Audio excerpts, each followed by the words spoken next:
Before beginning the set of lectures here in Volume 8, Rudolf Steiner gave an address on the Christmas Foundation meeting, and even though it is at the end of Volume 8, I am reading it at the beginning of before Lecture 1, because that's chronologically when it was given. And it's called in the book Appendix, Address on the Christmas Foundation Meeting, but it's really an introduction. This is the first opportunity I have had of addressing you since the Christmas Foundation meeting at the Goetheanum, and before beginning the lectures themselves, I want to speak of certain matters connected with the impulse which came into the Anthroposophical movement through that Christmas meeting. We were glad on that occasion to welcome a number of members from England, above all Mr. Collison, a friend of many years, and the President here. And I should like now to renew the greeting I gave him in Dornach, then as the representative of the English Society. The deep significance of the impulse brought into the Anthroposophical Society through the Christmas Foundation meeting must be realized to the full, and many things that were said by way of characterization before that meeting will now have to be expressed in opposite terms. The Society had passed through difficult times, both outwardly and in an occult sense too, because in the post-war period a number of different enterprises were set on foot from within the Society itself, and this made it necessary that the Society should be imbued with a new impulse. So far as I myself am concerned, and I may be permitted to say it here, this was connected with something of very great significance. Some time before Christmas I was faced with a question, although the intention to give a new foundation to the Society had taken shape long before then.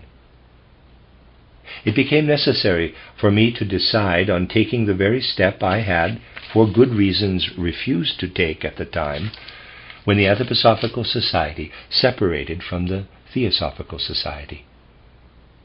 I had started then from the supposition that if I abstained from all administrative work and from the official leadership of the Society, merely occupying the position of a teacher, certain things connected with the inner life would present less difficulties than is the case when the teacher also holds an administrative office. But what was to be expected in the years 1912 and 1913 did not come about. Things have not worked out within the Anthroposophical Society as one assumed they would. And so I was obliged to give most earnest consideration to the question of whether I should or should not take over the presidency. I came to the conclusion that it was necessary to do so. But among our English friends, too, I want to emphasize something that was inevitably associated with the decision to assume the presidency of the Anthroposophical Society. Vis-à-vis the movement as a whole, such a step was hazardous, for it placed one before a very definite eventuality. The whole basis of the Anthroposophical movement is that revelations of the substance of spiritual knowledge flow down from the spiritual world. If one wishes to carry out the work of the Anthroposophical movement, it is not possible to devote oneself exclusively to human affairs and activities. One must be open to receive what may flow from the spiritual worlds. The laws of the spiritual world are definite and inviolable. They must be strictly obeyed. And it is difficult to combine the demands of an external office today, even though it be the presidency of the Anthroposophical Society, with the occult duties connected with the revelations coming from the spiritual world. And so one was obliged to face the question, will the spiritual powers who have showered their blessings upon the Anthroposophical Society hitherto continue to do so? You will certainly be able to realize what such an eventuality meant. The answer of the spiritual powers might well have been that this must not be, that there must be no assumption of any external official position. But today it can truly be said that before all the spiritual powers connected with the Anthroposophical movement, that the links between the spiritual worlds and the revelations which should flow through the Anthroposophical movement have become more intimate still, and the revelations have been vouchsafed in even greater abundance than before. So, of the two eventualities, the fortunate one for the progress of the movement has actually come about. It may now be said that ever since the new foundation of the Anthroposophical Society at the Goetheanum last Christmas, those spiritual powers from whom our revelations are received have showered upon us even greater grace than before.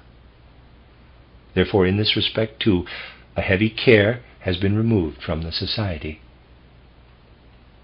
Before the Christmas meeting, it was often necessary to emphasize the distinction between the Anthroposophical movement, which is the reflection on earth of a stream of spiritual life, and the Anthroposophical Society, which had an external form of administration, in that its functionaries were elected or formally appointed. Since Christmas, the opposite holds good. The Anthroposophical movement is now one with the Anthroposophical Society. The two are no longer to be distinguished from each other. For since I myself have become the president of the Society, the Anthroposophical movement has become identical with the Anthroposophical Society. This made it necessary in Dornach last Christmas to institute an executive council, which is not a council in the exoteric sense, but is to be regarded as an esoteric executive council, responsible for its actions to the spiritual powers alone, and which has not been elected but just formed. The whole procedure at Christmas differed from that usually adopted at foundation gatherings. This executive council may be called a council of initiative, seeing its tasks in what it actually carries out.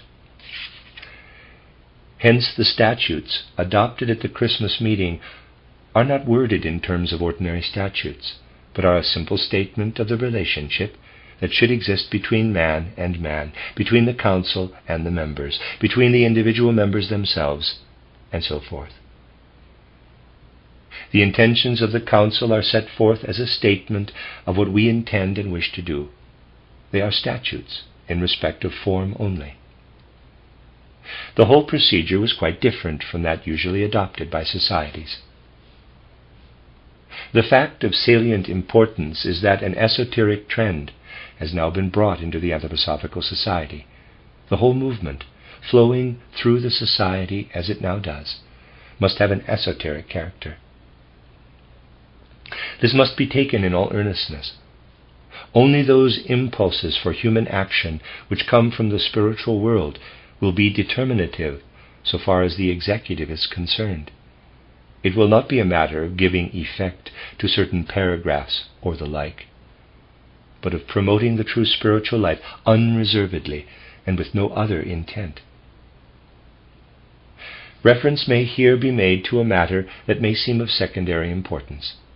New membership cards have been or are in course of being issued. As we now have about 12,000 members all over the world, the same number of membership cards have had to be prepared. All these cards will now bear my own signature. Many people considered that a stamp could be used for this purpose. But in the Anthroposophical movement from now onward, everything must have a directly individual human character, and I must obey this, even in a detail like the above. Every membership card must lie before my eyes. I must read each name, and sign my own below it with my own hand. In this way a relationship is established with every individual member, slight though such a relationship may be to begin with. It is nevertheless real in the human sense. It would of course be much easier to let somebody else stamp the 12,000 membership cards, but this will not be done. This is a symbolic indication that in the future the human element prevailing in the society is all important. If the Executive Council at the Goetheanum is met with understanding from the members, you will see that as time goes on, every one of the intentions implicit in a Christmas meeting will be carried into effect, although things can only be done by degrees, and patience will be necessary. The council must be met with understanding, for it cannot take the fifth step before the second, or the second before the first, and if up to the present it has taken only half a step, the time will come when it is ready to take the fifth. If things are to be conducted in a really human way, one cannot live in the realm of abstraction. One must always enter into the concrete. And so, a new trend will become apparent in the Anthroposophical movement. The movement will be esoteric in spirit. It will no longer seek for the esoteric in external things. Certain truths that it will be possible to communicate will be esoteric, for the reason that only those who participate in a living way in what goes on in the society will be capable of really working upon and assimilating them. But the lecture courses will no longer be withheld from the outside world as hitherto. They will not be sold through the trade, but they will be available for those who wish to obtain them. We shall, however, make a certain spiritual reservation by stating that we can recognize only such objections or criticisms as may come from those who are qualified by knowledge to pass judgment upon the contents of the lecture courses. Whatever people may choose to say in the future, in the domain of the occult, one's actions must be positive, not negative. All these things must be understood as time goes on. If the understanding is really there, the Anthroposophical movement will take on an entirely new character. It will be realized that the Executive Council at the Goetheanum feels itself responsible only to the spiritual world, and every individual in the society will feel united with this executive. It may then be possible to achieve what must be achieved by the Anthroposophical movement, if it is to fulfill the aim which in the course of these lectures I shall set before you from the depths of the spiritual life. And that is the end of the introduction. You are listening to RudolfSteinerAudio.com. This is a reading of Karmic Relationships, Esoteric Studies by Rudolf Steiner. This is the reading of the last volume, volume 8 of these studies.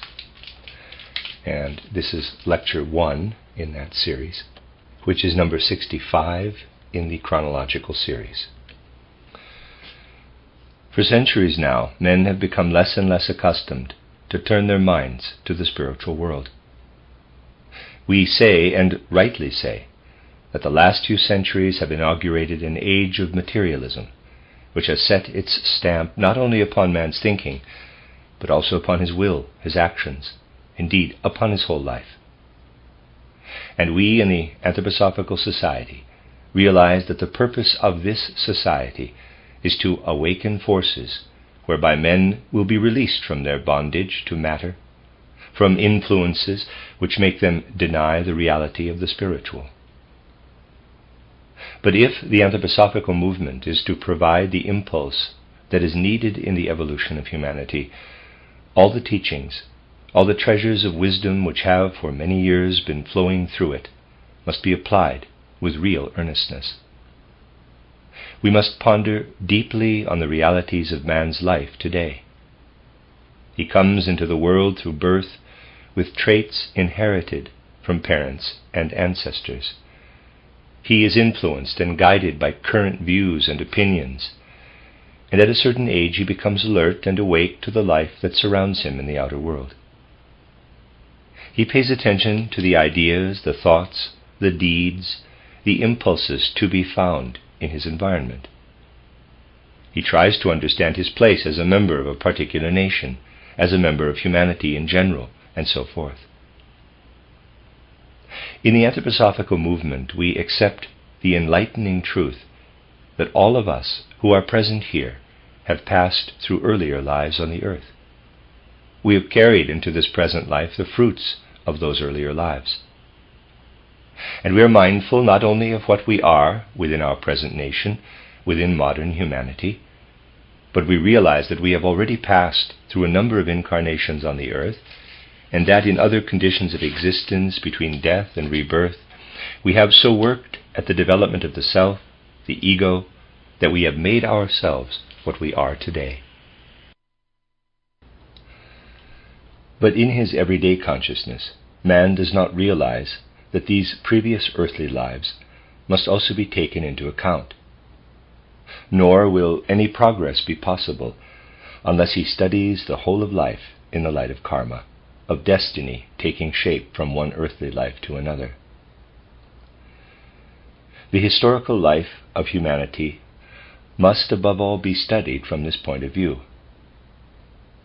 We say to ourselves that here or there an outstanding personality appeared, one who accomplished great things for mankind. Do we really understand such a personality if we merely consider that he was born at a certain time, and then follow the experiences and events of that single life? If the teachings available in the Anthroposophical movement are taken seriously, our attitude must rather be this: there we see a personality, who in his incarnation now or in the past represents the fruits of earlier earthly lives, and we cannot really understand him without taking those earlier lives into account. If this point of view is seriously adopted, however, our conception of history will be radically different from that prevailing today. It is customary nowadays to recount the facts and events of the various epochs of human history, in connection, let us say, with a statesman, a painter, or some other outstanding figure. Accounts are given of his life and deeds on earth. But the idea that earlier earthly lives play over into a given incarnation is never seriously considered. Yet there can be no real understanding of history without the knowledge that what happens in a later time is the fruit carried over by the human being himself from earlier into later epochs. The human beings who are living today, or who lived centuries ago, were also on the earth in past ages, and have carried over into this later epoch the results of what they thought and experienced in those bygone times. How, for example, are we to understand the phenomenon of the present age as disturbing as the following? For well nigh 2,000 years, all that was inaugurated through the mystery of Golgotha has been with us. Ever since then, the Christ impulse has been working in European and Western civilization. But in the very same world through which the Christ impulse has passed, warming the hearts and enlightening the minds of men, a different element has taken root. In that same world are to be found the results of all that is inculcated, even into our children, through the introduction of modern science into the schools. All the ideas and views presented to us by the newspapers every morning at breakfast. Then again, think of the prevailing conceptions of the nature and being of man. Think of all that science has introduced into public life, all that art and other branches of culture have produced. It cannot be said that these things are permeated by the Christ impulse. They are there side by side with the Christ impulse. Indeed, many men are at pains to prevent the influence of the Christ impulse finding its way into the domains of anatomy, physiology, biology, or history, and to keep all such fields of knowledge separate and apart. Why is it so?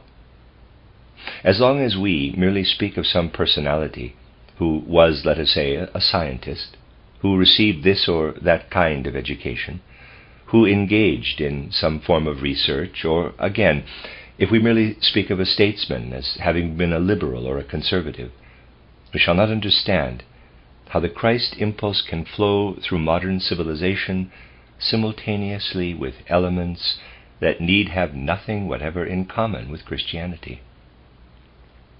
How can this be? We shall, however, be able to understand if we study the different earthly lives of outstanding personalities. For we shall realize then that human beings carry over into later epochs the thoughts, the impulses of will they unfolded in their earlier incarnations.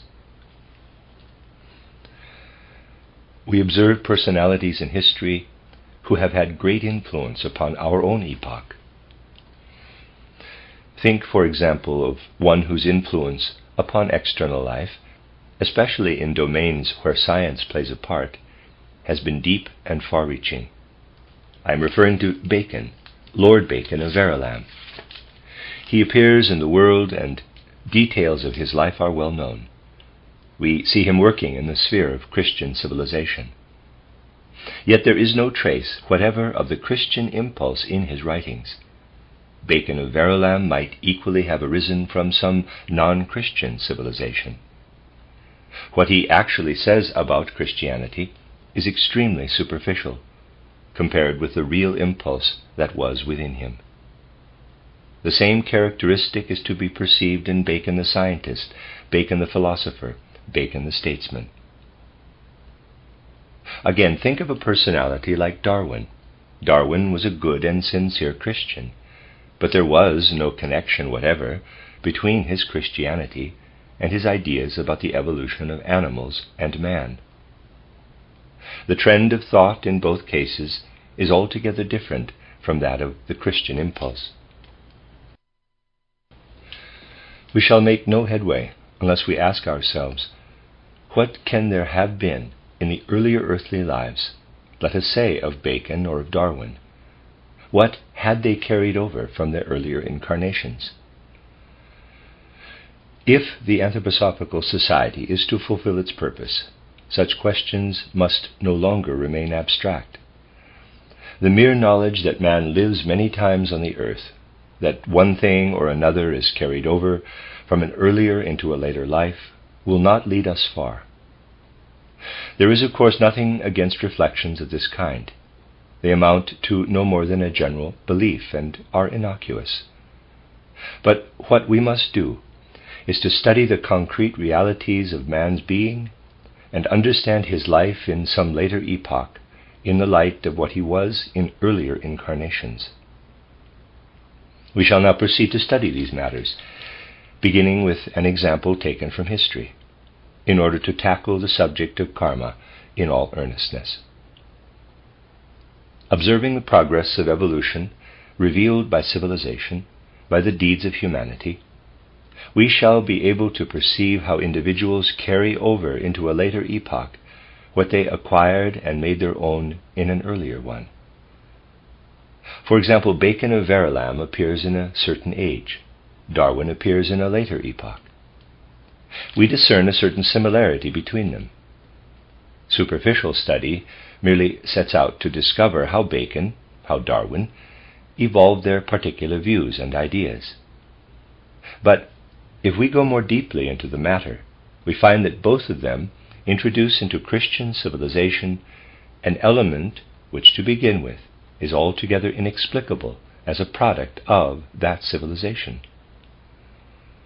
As we look back, the question arises, had not Bacon and Darwin passed through earlier lives on earth? They carried over from those earlier incarnations the traits and characteristics revealed in their later lives. When we understand them as individuals, then and only then do we understand their real place in history. For when the reality of karma is taken seriously, history resolves itself into deeds of men, into streams of human lives flowing from remote ages of the past into the present and thence into the future. From now onward, these things will be spoken of without reserve. We shall speak of facts of the spiritual life in such a way that external history and the external world of nature will reveal themselves to us, will themselves reveal to us the spiritual realities lying behind. It is certain that these questions, bearing as they do upon the spiritual and physical worlds alike, will, to begin with, be taken less seriously than is their due, for judgments about such matters cannot be formed as judgments are formed about the things of ordinary life. And in order to indicate the many underlying factors which have to be taken into consideration, I should like to make a certain personal reference, although it is meant to be quite objective, before we come to answer the questions. Who was Bacon in his previous life? Who was Darwin in his previous life?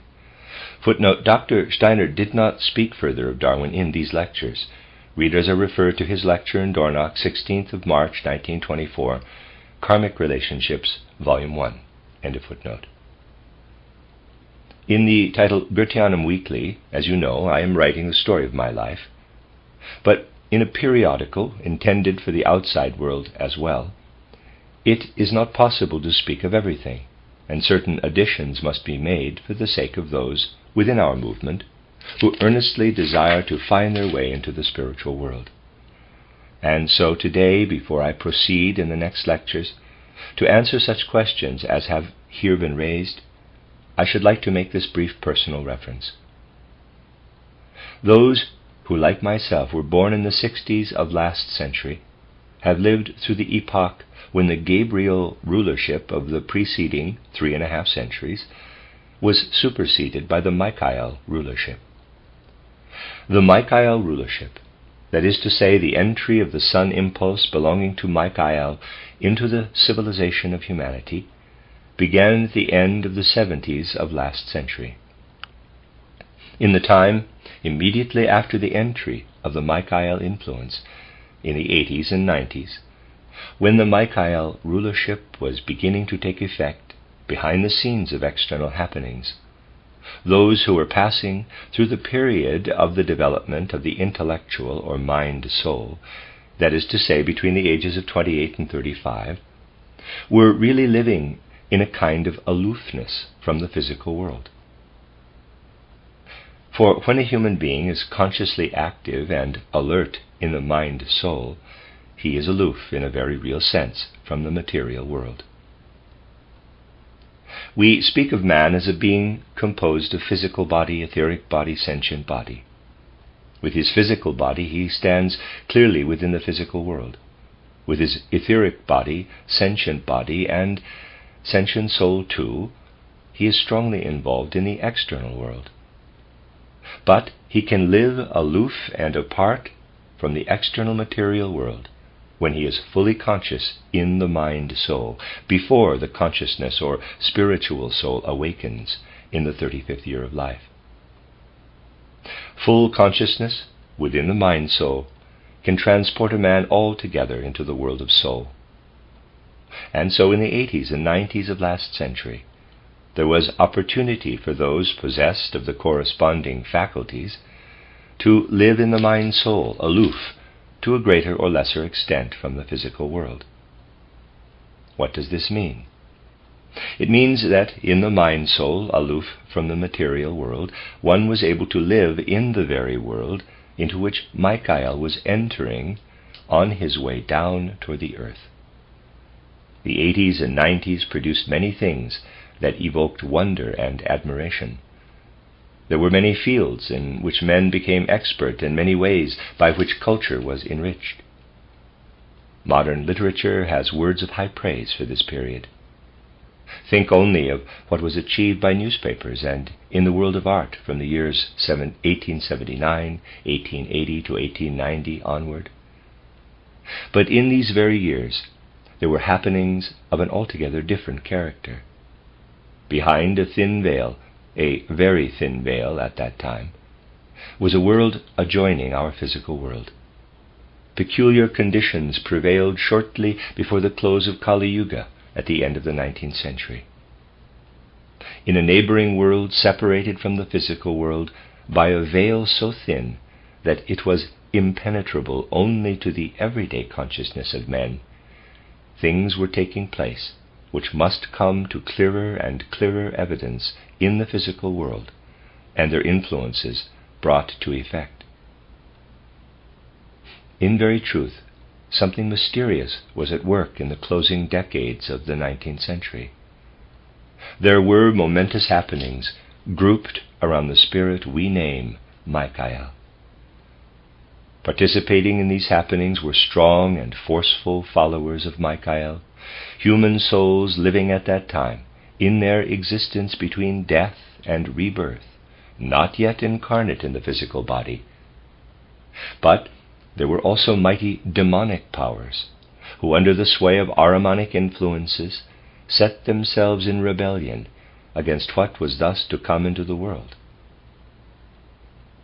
If I may now be allowed to make a personal reference, it is this. Conceptions of the reality of the spiritual world presented no difficulty to me at any age. What the spiritual world revealed penetrated into my soul, formed itself into ideas, into thoughts. On the other hand, things that came easily to others were difficult for me. I was always able quickly to grasp the arguments of natural scientific thinking, but concrete facts would not remain in my memory, simply would not register there. I could without effort understand the wave theory, the arguments of the mathematicians, physicists, and chemists. On the other hand, unlike most others, I could not recognize a particular mineral if I had seen it only once or twice. I was obliged to look at it perhaps 30 or 40 times before I could recognize it again. I found it difficult to retain concrete pictures of the things of the external material world. It was not easy for me to come fully into the physical world of sense. For this reason I lived with all the forces of the mind-soul through what was taking place in this world, behind the veil, in this sphere of Michael's activity. And it was there that the great challenge arose once and for all to deal earnestly with the reality of the spiritual world, to bring these momentous questions to the light of day. External life offered no incentive, for all that was done there was to hash up once again the old, well-worn biographies of men like Darwin and Bacon. But there, behind the scenes, behind this thin veil, in the region where Michael was at work, the great questions were brought to an issue. And this above all was borne in upon one. What a vast difference there is between asking these questions inwardly and putting them into actual words. At the present time, people think that once something is known, it can immediately be spoken about. Indeed, everything that enters people's ken today is at once put into words and announced. But when the questions at issue in Michael's sphere in the 80s and 90s took hold of a man, they worked on into the 20th century. And even after having lived with these questions for decades, every time one wanted to utter them, it was as though the opponents of Michael gathered round and sealed one's lips, for about certain matters silence was to be maintained. Much that remained a Michael secret had therefore to be carried onward in the heart of the Anthroposophical movement itself. Above all, the truths relating to historical connections of the kind to which reference has been made. But for a certain time now, actually for months, it has been possible for me to speak of these things without reserve. That is why I have been able to speak freely of the connections between earthly lives, and shall also do so here. For this is part of the unveiling of these Michael mysteries, which took the course I have described to you. This is one of the subjects which, up till now, has been dealt with in a more abstract way. At the beginning of the lecture, I spoke of an eventuality, namely, that the spiritual world might have withheld consent. It has not been so. What has actually happened is that since the Christmas Foundation meeting, and above all because of the opportunities vouchsafed to me for occult work, the demons who hitherto prevented these things from being voiced have been compelled to remain silent. The things to which I refer are not, of course, entirely new, for they were experienced a long time ago in the way I have indicated to you. But it must be remembered that in occultism, things that are discovered one day cannot be communicated the next. I have now spoken of a certain change in circumstances, and am telling you these things in order that when, in the future, reference is made to concrete realities in the repeated earthly lives of conspicuous or inconspicuous personalities, you may understand them with the necessary earnestness. Such things must not be lightly taken, but with the respect that is their due. In the forthcoming lectures, such indications will be multiplied and elaborated. But before speaking about earlier incarnations of men like Darwin and others, I wanted first to emphasize by what kind of spiritual atmosphere these things must be pervaded, and the nature of the enlightenment that needs to be shed upon them. That is the end of the first lecture of Volume 8 of Karmic Relationships, which is chronologically Lecture 65. You are listening to RudolfSteinerAudio.com. This is a reading of Karmic Relationships, Esoteric Studies by Rudolf Steiner. This is Volume 8 in the series, the last volume, and this is Lecture 2 in Volume 8, which is chronologically Lecture 66. I have raised the question, how can we find in earlier earthly lives the explanation of a later incarnation? In the case not only of historical personages, but also in that of many a personality unnoticed by history, whose influence, nevertheless, arouses our interest. And today, as a foundation for further studies, I shall indicate connections in the incarnations of certain individuals. What I shall put before you is the outcome of a particular kind of spiritual investigation. And with this foundation, which will be given in narrative form today, we shall begin to understand how the successive earthly lives of individuals can be discovered. We will take characteristic personalities whose names I gave as examples in the last lecture. Such personalities make us alive to the fact that spiritual impulses of very different kinds are working in our present civilization. For well nigh 2,000 years, Christianity has been spreading in the West and in many colonial territories, influencing civilization to a greater extent than is imagined. It is true, of course, that really close study may reveal the working of the Christ impulse in many things, where there is at first no evidence of it. But for all that, it cannot be denied that there are elements in our civilization which seem to have no connection whatever with Christianity. Certain views and customs of life, which seem to be utterly at variance with Christianity, take root in our civilization. The attention of one who calls supersensible research to his aid, in order to discover the deeper reasons for the course taken by the spiritual life of mankind, is drawn to a phenomenon insufficiently studied in connection with the growth of Western civilization. His attention is drawn to the work of an institution which flourished in the East in the days of Charlemagne in the West. I am referring to that court in the East whose ruler, surrounded by oriental splendor and magnificence, was Harun al-Rashid, the contemporary of Charlemagne, whose achievements in the West fade into insignificance as compared with the brilliance of what was going forth at the very same time from the court of Harun al-Rashid. All branches of spiritual life had been brought together at this court in Western Asia. It must be remembered that through the expeditions of Alexander, Greek culture had been carried over to Asia in a form of which only a faint inkling remains today. The finest fruits of Greek culture had found their way to Asia, brought thither by the genius of Alexander the Great.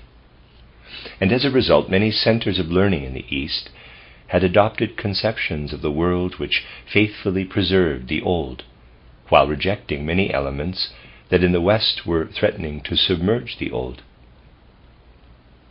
Through the expeditions of Alexander the Great, a certain rational and healthy form of mysticism had been carried over to Asia, with the result that men who were more adapted for the kind of philosophical thinking thus introduced regarded the world as pervaded by the cosmic intelligence. Over in Asia, in those times, a man did not say, quote, I think this or that out for myself. I have my own personal intelligence, close quote. But, he said, quote, everything that is thought by gods, primarily by the supreme Godhead, the Godhead as conceived by Aristotelianism, close quote. The intelligence in a human being was a drop of the universal intelligence manifesting in the individual, so that in head and heart man felt himself to be an integral part of the universal intelligence. Such was the mood of soul in those times, and it prevailed still at the court of Harun al-Rashid in the 8th and 9th centuries after the founding of Christianity. Nor must it be forgotten that many learned sages had taken refuge in Asia when the schools of Greek philosophy were exterminated in Europe. Astronomy, with a strongly mystical trend, architecture and other forms of art, revealing truly creative power, poetry, sciences, directives for practical life, all these things flourished at the court of Harun al-Rashid. He was a splendor-loving, but at the same time a highly gifted organizer, and he gathered at his court the most learned men of his day, men who, although they were no longer working as initiates, still preserved and cultivated in a living way much of the ancient wisdom of the mysteries. We will consider more closely one such personality. He was a very wise counselor of Harun al-Rashid. His name is of no consequence, and has not come down to posterity. But he was a man of great wisdom, and in order to understand him, we must pay attention to something that may surprise even those who are to some extent conversant with spiritual science. There is a question which may occur to all of you. You may say, Anthroposophy tells us that there were once initiates, living here or there, possessing far-reaching knowledge and profound wisdom.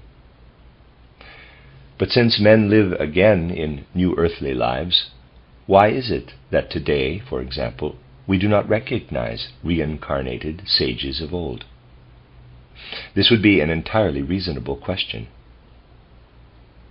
But one who is aware of the conditions by which earthly life is determined knows that an individuality whose karma leads him from pre-earthly existence to birth in a particular epoch must accept the educational facilities which that epoch affords. And so it may well be that although some individual was an initiate in bygone times, the knowledge he possessed as an initiate remains in the subconscious realm of the soul. His day consciousness gives indications of powers of some significance, but does not directly reveal what was once in his soul in an earlier incarnation as an initiate. This is true of that wise counselor of Harun al-Rashid. In very ancient mysteries he had been an initiate. He had reincarnated and lived as a reincarnated initiate at the court of Harun al-Rashid. The fruits of his earlier initiation revealed themselves in a genius for organization, and he was able to administer in a truly masterly way the work of the other learned men at that court. But he did not make the direct impression of an initiate. Through his own being and qualities, not merely through the fact of earlier initiation, he preserved the ancient initiation science. But as I said, he did not actually give the impression of having attained initiation.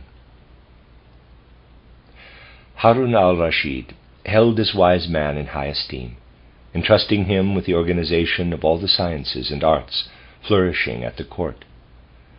Harun al-Rashid was happy to have this man at his side, feeling tied to him by a deep and sincere friendship. we will now turn our attention to these two individuals, Harun al-Rashid and his wise counselor, remembering that in the 8th and 9th centuries, at the court of Charlemagne in Europe, men of the highest social rank, including Charlemagne himself, were only just beginning to make their first attempts at writing. At the same court, Eginhard was endeavoring to formulate the early rudiments of grammar.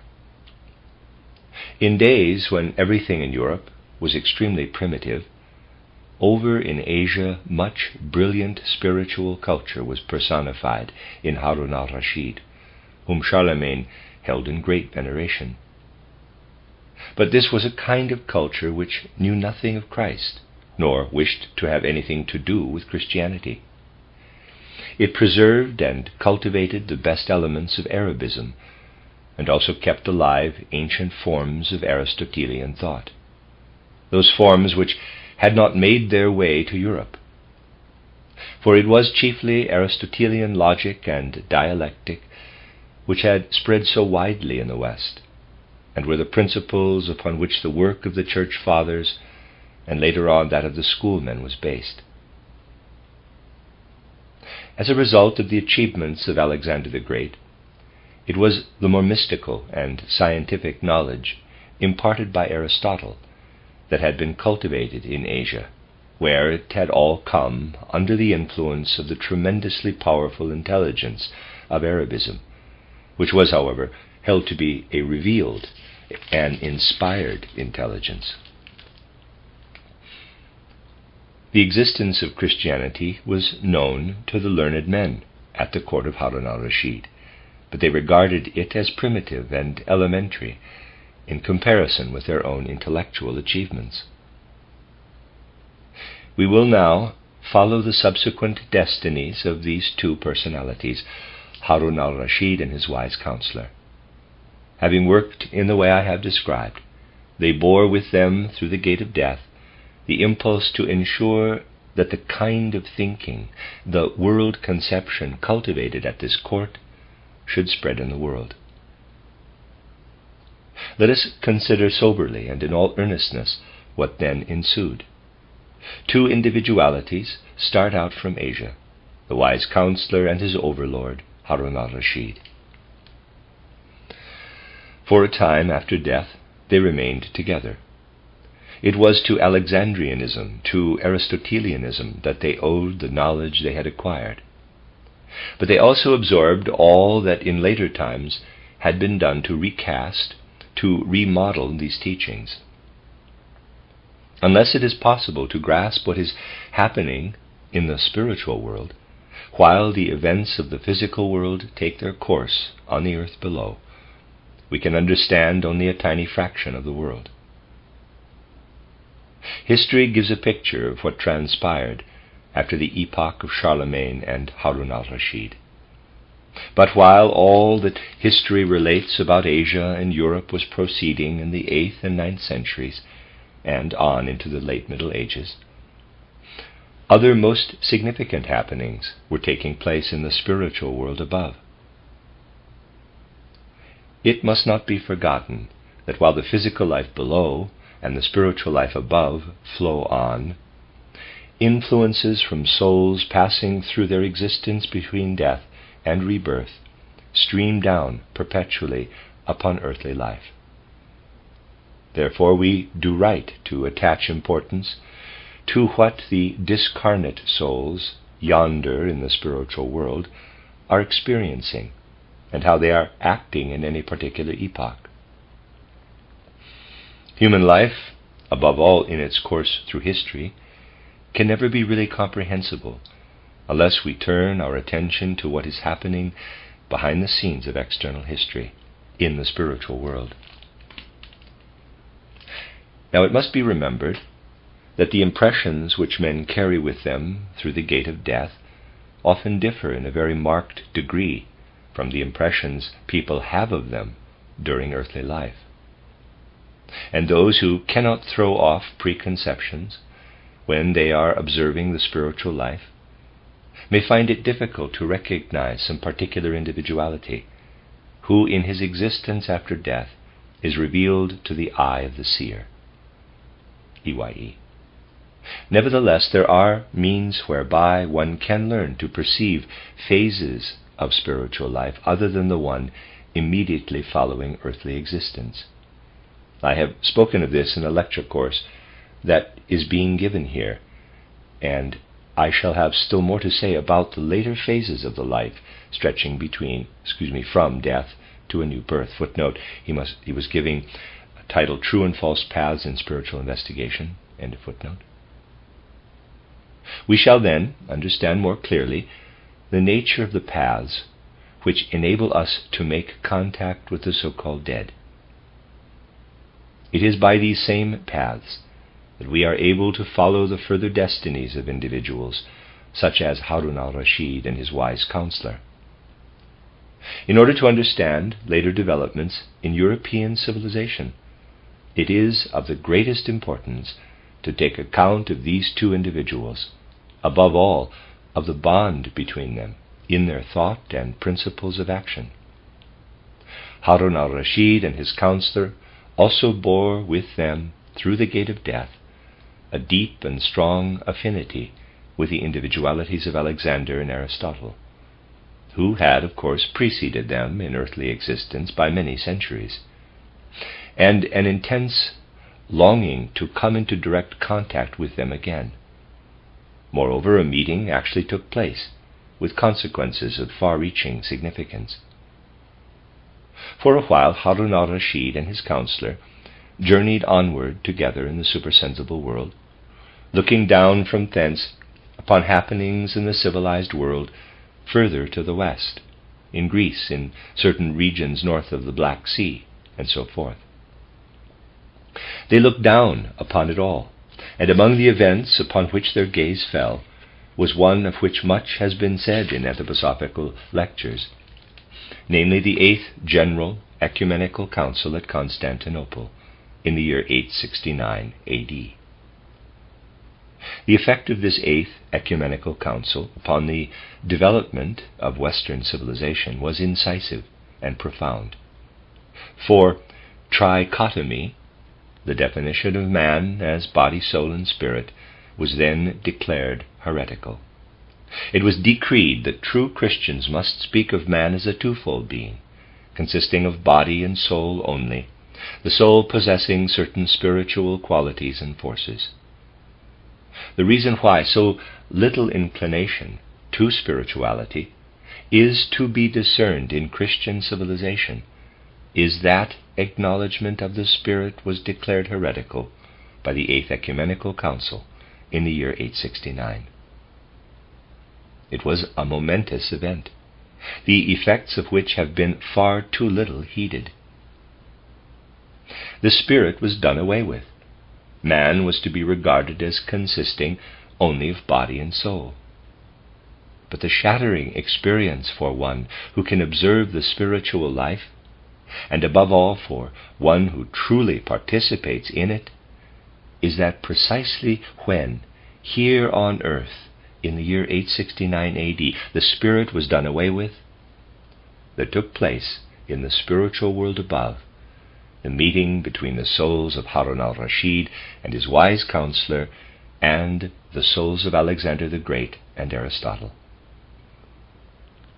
In thinking about what follows, you must accustom yourselves to the fact that supersensible happenings will now be spoken of in anthroposophy as naturally as we speak of happenings in the physical world. The lives of Alexander the Great and of Aristotle in those particular incarnations marked the culmination of a certain epoch. The impulse which had been given by ancient cultures and had come to expression in Greece was formulated by Aristotle into concepts which, in the form of ideas, dominated the West and human civilization in general for long ages of time. Alexander the Great, the pupil and friend of Aristotle, had with stupendous forcefulness spread the impulses given by Aristotle over wide areas of the then known world. This impulse was still working in Asia in the days of Harun al-Rashid. It had long possessed a center of brilliant and illustrious learning in Alexandria, But at the same time, working through many hidden channels, it had a profound effect upon the whole of Oriental culture. All this had reached a certain culmination. The impulses of ancient spirituality, in their manifold forms, had converged in Alexandrianism and Aristotelianism. Christianity was born. The mystery of Golgotha took place, in an age when the individualities of Alexander and Aristotle were not incarnated on the earth, but were in the spiritual world, in intimate communion with what we call the dominion of Michael, whose earthly rule had also come to its close. For Oriphiel had then succeeded Michael as the ruling time spirit. Centuries had passed since the mystery of Golgotha. What Alexander and Aristotle had established on earth, the aims to which they had dedicated all their powers, the one in the field of thought, the other giving effect to a great genius for rulership, all this had been at work on the earth below. And from the spiritual world these two souls beheld it flowing on through the centuries, during one of which the mystery of Golgotha had taken place. They turned their gaze upon all that was being done to spread a knowledge of the mystery of Golgotha. They saw their work spreading abroad on the earth beneath, spreading too through the activities of individuals like Harun al-Rashid and his counselor. But in the souls of Alexander and Aristotle themselves, there was an urge for something completely new, for a new beginning, not a mere continuation of what was already on the earth, but veritably a new beginning. In a certain respect, of course, there would be continuation, for it was not a question of sweeping away the old, but a new and mighty impulse whereby a particular form of Christianity would be instilled into earthly civilization. It was to the inauguration of this impulse that Alexander and Aristotle dedicated themselves. When their karma led them down again to incarnation on the earth, it was before the meeting had taken place with Harun al-Rashid and his counselor. They lived unknown and unheeded in a corner of Europe not without importance for anthroposophy, dying at an early age, but gazing for a brief moment, as it were, through a window into the civilization of the West, receiving impressions and impulses, but giving none of any significance themselves. That was to come later. They had returned again into the spiritual world, and were in the spiritual world when, in the year 869, the Eighth Ecumenical Council was held at Constantinople. It was then that the meeting took place in the spiritual world between Aristotle and Alexander on the one side, and Harun al-Rashid and his wise counselor on the other. It was an exchange of thought and ideas in the supersensible world, of immense, far-reaching significance. We must realize that exchanges or conferences of this nature in the supersensible world are of infinitely greater moment than mere discussion in words. When people on the earth sit together in discussion, when words shoot hither and thither without having much effect one way or the other, this is not even a shadowy image of what transpires when great decisions affecting the spiritual life as well are taken in supersensible worlds. Alexander and Aristotle affirmed at that time that what had been established in earlier days must now be guided undeviatingly into the dominion of Michael. For it was known that Michael would again assume his regency in the 19th century. At this point, we must understand one another. As the evolution of mankind flows onward, one of the archangels becomes regent and exercises earthly rule for a period of 3 to 3.5 centuries. At the time when Aristotelianism was carried by Alexander the Great to Asia and Africa, at the time when the spread of this culture was pervaded by a cosmopolitan, international spirit, Michael was the ruling archangel. The spiritual life was under his dominion. The regency of Michael was followed by that of Raphael. Then, until the 14th century A.D., there followed the rulerships of Anael, Zachariel, Raphael, Samael, each lasting for 3 to 4 centuries. Gabriel is regent from the 15th until the last third of the 19th century, when Michael again assumes dominion. 7 archangels follow one another.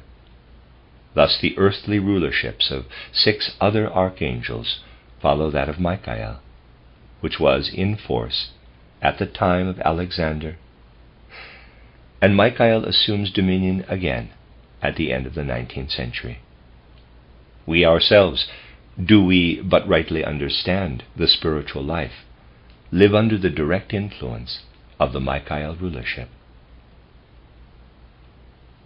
And so, in the century when the meeting with Harun al-Rashid took place, Alexander and Aristotle turned their gaze to the earlier rulership of Michael, under which their work had been carried forward. They turned their gaze to the mystery of Golgotha, which, as members of the Michael community, they had experienced from the sphere of the sun, not from the earth. For at that time Michael's rule on earth was over. Michael and his own, among them Alexander and Aristotle, did not experience the mystery of Golgotha from the vantage point of the earth. They did not witness the arrival of Christ on the earth. They witnessed his departure from the sun. But all that they experienced formed itself into the impulse which remained alive in them, the impulse to ensure that the new Michael rulership, to which with every fiber of their souls Alexander and Aristotle had pledged their troth, would bring a Christianity not only firmly established, but more inward, more profound. The new dominion of Michael was to begin in the year 1879 and last for 3 to 4 centuries. This is our own epoch, and it behooves anthroposophists to understand what it means to be living under the Michael rulership. Neither Harun al-Rashid nor his counselor were willing to accept this. The counselor with less emphasis, but fundamentally it was so in his case too. They desired, first and foremost, that the world should be dominated by the impulse that had taken such firm root in Mohammedanism. The participants in this spiritual struggle in the 9th century A.D. confronted each other in resolute, intense opposition. Harun al-Rashid and his counselor on the one side, and on the other the individualities who had lived as Aristotle and Alexander. The aftermaths of this spiritual struggle worked on in the civilization of Europe are indeed working to this day. For what happens in the spiritual world above works down upon and into the affairs of the earth. And the very opposition with which Harun al-Rashid and his wise counselor confronted Aristotle and Alexander at that time added strength to the impulse, so that from this meeting 2 streams went forth, one taking its course in Arabism, and one whereby, through the impulses of the Michael rulership, Aristotelianism was to be led over into Christianity. After this encounter in the supersensible world, Harun al-Rashid and his counselor continued along a path leading toward the west, watching and observing what was happening below on the earth.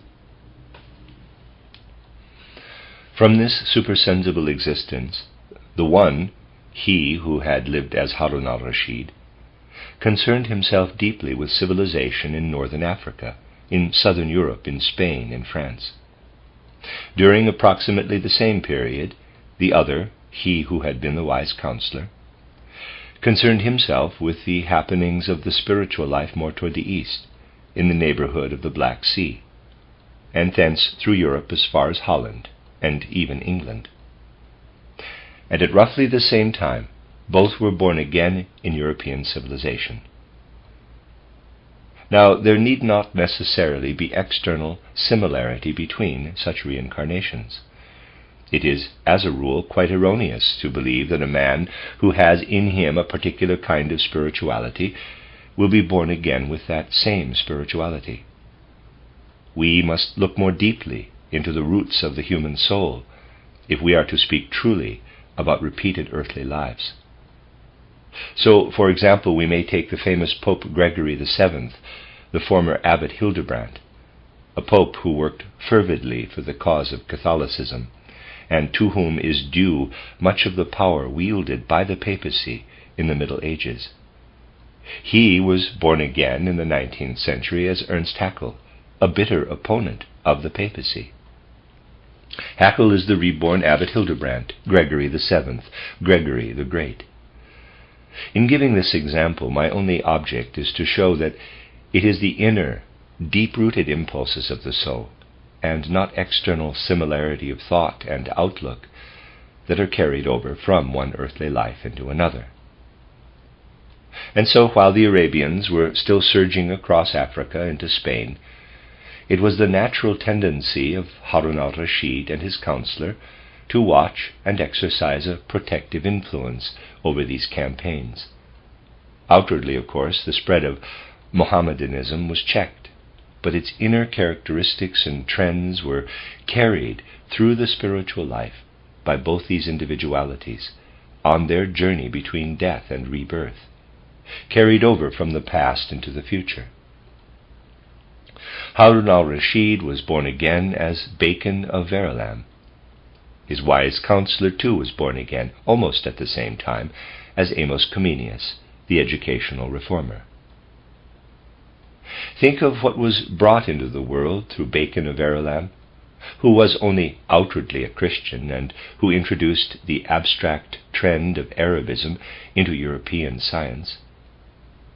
And then think of what Amos Comenius instilled into education, his advocacy of material, concrete realism, his principles of the form in which all teaching matter should be imparted. It is a trend that has no direct connection with Christianity. Although Amos Comenius worked among the Moravian brothers, what he actually brought into being is to be explained by the fact that in a previous incarnation he stood in the same relationship to the development of the spiritual life of mankind as did the culture flourishing at the court of Harun al-Rashid. Think of every line of Bacon's writing, of what lies inherent in the sense realism, as it is called, of Amos Comenius. It is all a riddle, perplexing, inexplicable. Lord Bacon is a violent opponent of Aristotelianism. His passionate antagonism is so clearly in evidence that one can perceive how deeply this impulse is rooted in his soul. The spiritual investigator who is able to discern and penetrate these things not only studies Bacon of Verulam and Amos Comenius, but also follows their life in the supersensible world between death and rebirth.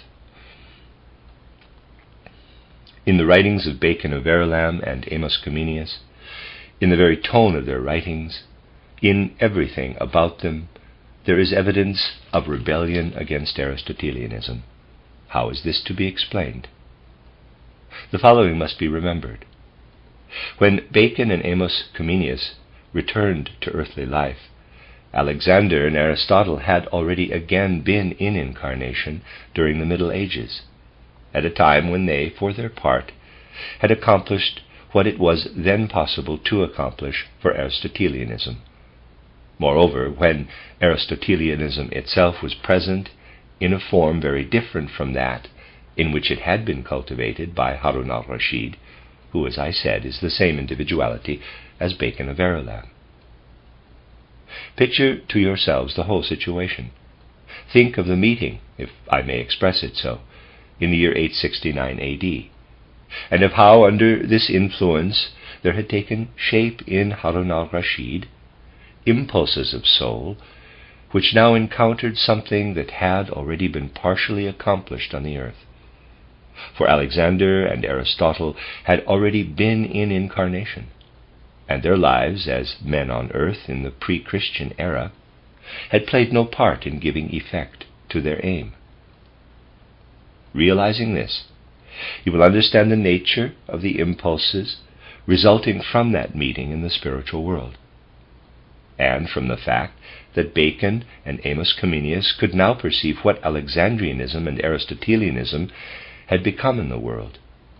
You will be able to understand the tone pervading their writings, the writings of Bacon especially, but also those of Amos Comenius. Studied in the true and real way, history, as you see, leads us from the earth to the heavens. Account must be taken of happenings that can only be revealed in the supersensible world. To understand Bacon of Verulam and Amos Comenius, we must follow them backward. First, through the epoch when Aristotelianism was being promulgated by scholasticism, backward again to the encounter in the year 869 at the time of the Eighth Ecumenical Council, and then still further back to the epoch when Alexandrianism and Aristotelianism were being promoted and cultivated by Harun al-Rashid and his wise counselor, in the form that was possible in those days.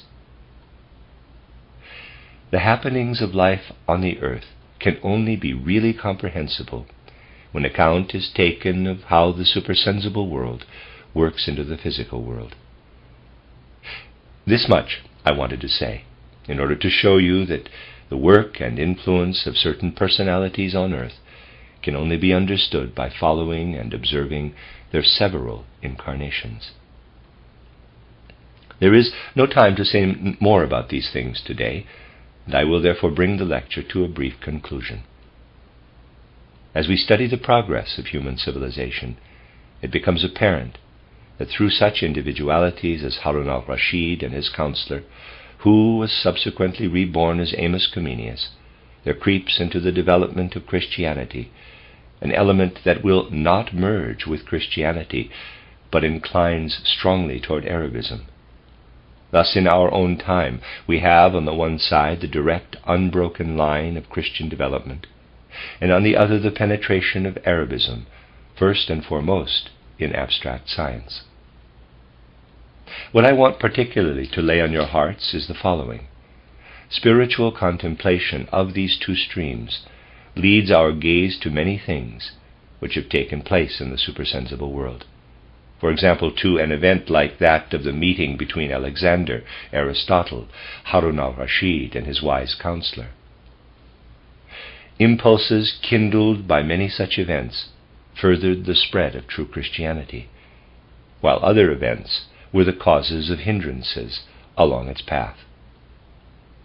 But because in the spiritual world the Michael impulse has taken the course I have indicated to you, there is good hope that in time to come Christianity will receive its real and true form under the sign of the Michael impulse.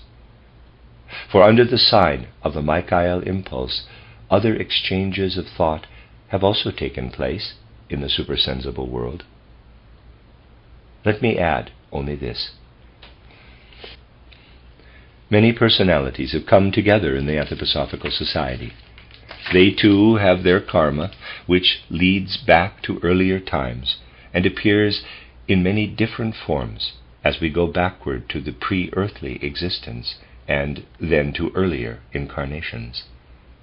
Among those who come to the Anthroposophical movement with real sincerity, there are only a few who are not led by their karma to participate in such happenings as I have now been describing to you. In one way or another, those who with deep sincerity feel the urge to enter the Anthroposophical Society are connected with events like the meeting of Alexander and Aristotle with Harun al-Rashid and his wise counselor. Something of the kind has determined the karma, which then, in the present earthly life, takes the form of a longing to receive the spiritual knowledge that is cultivated in the Anthroposophical movement. But something else must here be added. Because of the particular form which the Michael rulership assumes, there will be many deviations from the laws determining reincarnation in the case of those persons whose karma and connection with the Michael dominion leads them into the Anthroposophical movement. For they will appear again at the turn of the 21st century, therefore in less than 100 years, in order to carry to full and culminating effect what, as anthroposophists, they are able to do now in the service of Michael's dominion. The urge to be a true anthroposophist expresses itself in the interest taken in matters of the kind of which we have been speaking, provided the interest is deep and sincere. The very understanding of these things gives rise to the impulse to return to the earth in less than a century, in order to give effect to the intent and purpose of anthroposophy. I should like you to think deeply about the indications that have been given. In these brief words, much may be found that will help you to find your true place in the Anthroposophical movement, and to feel that your membership of this movement is deeply connected with your karma. The end of Lecture 2, which is chronologically Lecture 66 in the series. You're listening to RudolfSteinerAudio.com. This is a reading of Karmic Relationships, Esoteric Studies by Rudolf Steiner. This is the last volume in the series, Volume 8, and I am on Lecture 3, which chronologically is Lecture 67. During the hour that has become available today, I want to speak about certain things which will be easier to understand now that preparation has been made both in the general lecture course and in the last 2 lectures to members. I shall speak this evening about the karma of the Anthroposophical Society and continue this same theme in London during the next few days. The lectures here have made it clear that in our own epoch, the impulse of the being known in Christian terminology as the Archangel Michael is responsible for the spiritual guidance of civilized mankind. This particular rulership, if so it may be called, of the spiritual life began in the 70s of last century and was preceded, as I said, by that of Gabriel.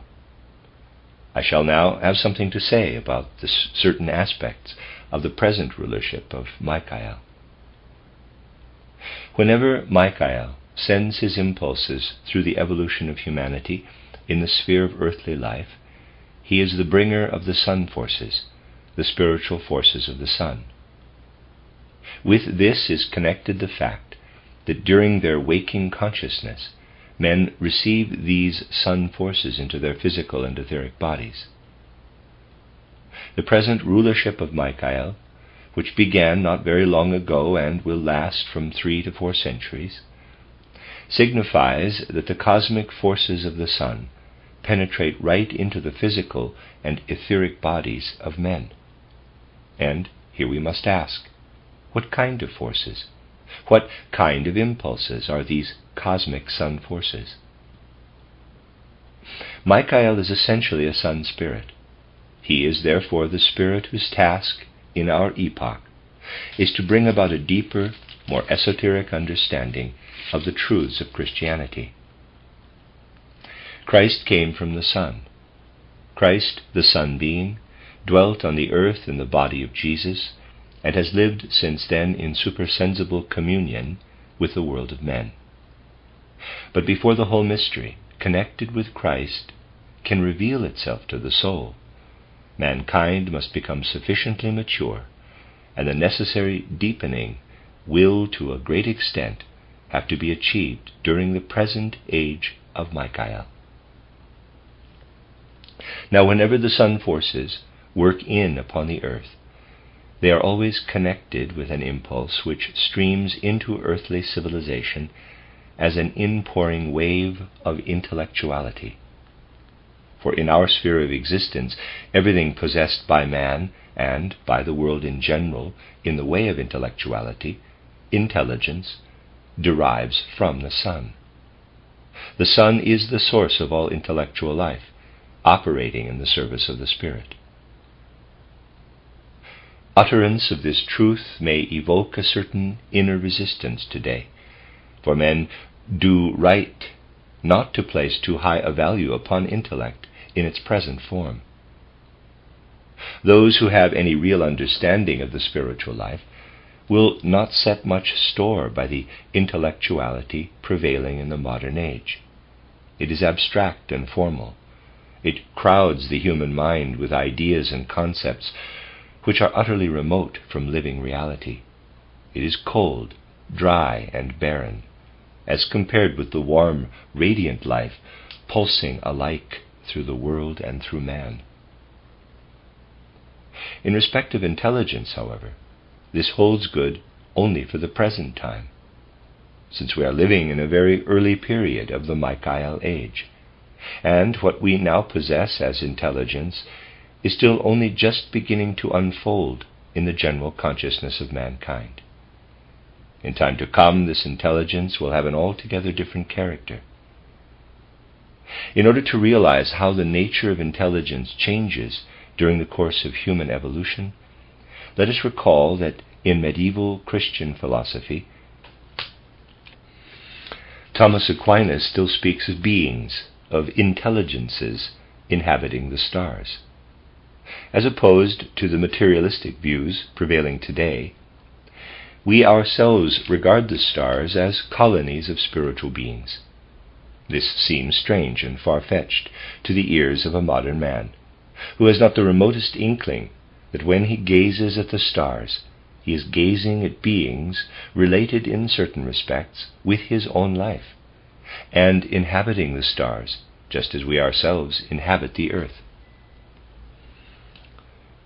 In the 13th century, Thomas Aquinas speaks of beings in the stars, although he assigns to each star a single being, in the sense that earthly humanity would be regarded as a single unit if the earth were being observed from some distant heavenly body. We ourselves know that the stars are to be conceived as colonies of beings in the cosmos. Thomas Aquinas does not speak of specific beings or numbers of beings inhabiting the stars, but when he refers to the intelligences of the stars, this authority of medieval Christian doctrine is continuing a tradition which at that time was already dying away. This is an indication that what is comprised today in the term intelligence was once something altogether different. In very ancient times, a man did not produce his thoughts from out of himself. When he thought about the things of the world, his thoughts were not the product of his own inner activity. The faculty of thinking, man's own activity in the forming of thoughts, has only fully unfolded since the 15th century, since the entry of the consciousness or spiritual soul into the evolution of humanity. In olden pre-Christian times, it would never have occurred to men to believe that they were producing their own thoughts out of themselves. They did not feel that they themselves were forming their thoughts, but rather that the thoughts were revealed to them from the things of the world. They felt intelligence is universal, cosmic. Intelligence is contained within the things of the world. The intelligence content, the thought content of things, is perceived, just as colors are perceived. The world is full of intelligence, pervaded everywhere by intelligence. In the course of his evolution, man has acquired a drop of the intelligence that is spread over the whole universe. Such was the conception in days of old. And so man was conscious all the time that his thoughts were revealed to him, inspired into him. He ascribed intelligence only to the universe, not to himself. Now, throughout the ages, the regent of this cosmic intelligence, which, like the light, streams over the whole world, has been the spirit known by the name of Michael. Michael is the ruler of the cosmic intelligence. But after the mystery of Golgotha, something of deep significance took place. in that Michael's dominion over the cosmic intelligence gradually fell away from him, fell from his grasp. Since the earth began, Michael has administered the cosmic intelligence. And in the age of Alexander, of Aristotle, when a man was aware of thoughts, that is to say, of the content of intelligence within him, he did not regard these thoughts as his own self-made thoughts. He felt that the thoughts were revealed to him through the Michael power, although in that pagan epoch this being was known by a different name. This thought content gradually fell away from Michael. And if we look into the spiritual world, we see that the descent of the intelligence from the sun to the earth is accomplished by about the 8th century A.D. In the 9th century, men are already beginning, as the forerunners of those who came later, to unfold their own personal intelligence. Intelligence begins to take footing within the souls of individual men. And looking down from the sun to the earth, Michael and his hosts could say, "What we have administered through eons of time has fallen away from us, has streamed downward, and is now to be found within the souls of men on earth." Such was the mood and feeling prevailing in the Michael community on the sun. It was in the age of Alexander, and for a few centuries previously, that Michael had exercised his former earthly dominion. But at the time of the mystery of Golgotha, Michael and his own were in the sphere of the sun, and from there they witnessed the departure of Christ from the sun. They did not, as those who were below, witness his arrival among them on earth. Michael and his hosts witnessed the departure of Christ from the sun, and at the same time they saw that their dominion over the intelligence was gradually falling from their grasp. Thus, in the periods of evolution after the mystery of Golgotha, the course of development is as follows. Here we have the stream of spiritual heavenly life in red, and here the stream of earthly life in yellow. Christ comes to the earth, and lives henceforward in union with the earth. Until the 8th or 9th century, the intelligence is gradually sinking down to the earth, in green. Men begin to ascribe what they call knowledge, what they unfold in thoughts, to their own personal intelligence. Michael sees that what he has administered through eons is now to be found within the souls of men on earth. And in the Michael community it was realized. During our next rulership, it was to begin in the last third of the 19th century, when our impulses are again to pour through earthly civilization, it is on the earth that we shall have to seek for the intelligence which has descended from the heavens, in order that, in the hearts and in the souls of men, it may be possible for us again to administer what through eons we have administered from the sun, from the cosmos. And so at this time, the Michael community prepared itself to find again in the hearts of men that which had fallen from its grasp, that which, under the influence of the mystery of Golgotha, had also been taking the path, albeit a more gradual path, from the heavens to the earth. I will now indicate briefly how Michael and his hosts have striven in order that from this present Michael age onward they may once again take hold of the intelligence that fell away from them in the heavens. Michael, who has been striving from the sun for those on earth who perceive the spiritual in the cosmos, desires henceforward to establish his citadel in the hearts and in the souls of men on earth. This is to begin in our present age. Christianity is to be guided into a realm of deeper truths, inasmuch as understanding of Christ as a Son being is to arise within humanity through Michael, the Sun Spirit, who has always ruled over the intelligence, who can now no longer administer it in the cosmos, but desires in future time to administer it in and through the hearts of men. In seeking to discover the origin and source of intelligence, in whatever form it may be revealed, men turn today to the human head, because having descended from the heavens to the earth, the intelligence weaves within the soul and is made manifest inwardly through the head. It was not always so in times when men strove for intelligence, for the essence of the intelligence revealing itself from the cosmos. In those earlier epochs, men strove for intelligence not by developing the faculties of the head, but by seeking for the inspirations conveyed to them by the cosmic forces.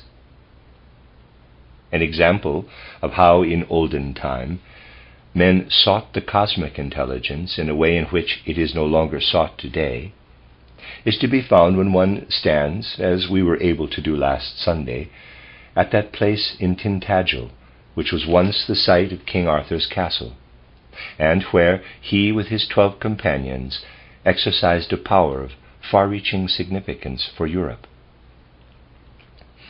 From the accounts contained in historical documents, it will not be easy to form a true conception of the tasks and the mission of King Arthur and his Round Table, as it is called.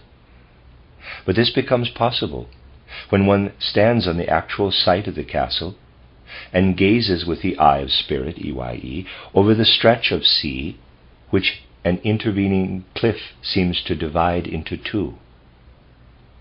There, in a comparatively short time, one can perceive a wonderful interplay between the light and the air, but also between the elemental spirits living in light and air. One can see spirit beings streaming to the earth in the rays of the sun. One can see them mirrored in the glittering raindrops.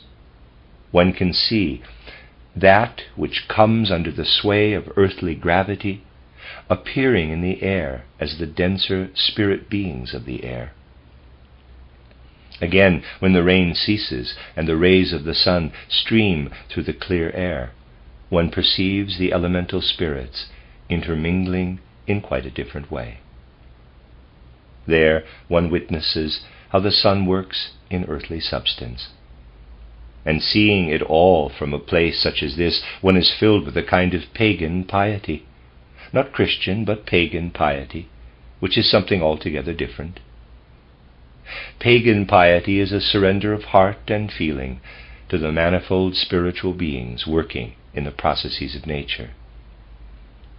Amid the conditions of modern social life, it is not, generally speaking, possible for men to give effect to the processes coming to expression in the play of nature forces. These things can be penetrated only by initiation knowledge. But you must understand that every spiritual attainment is dependent upon some essential and fundamental condition.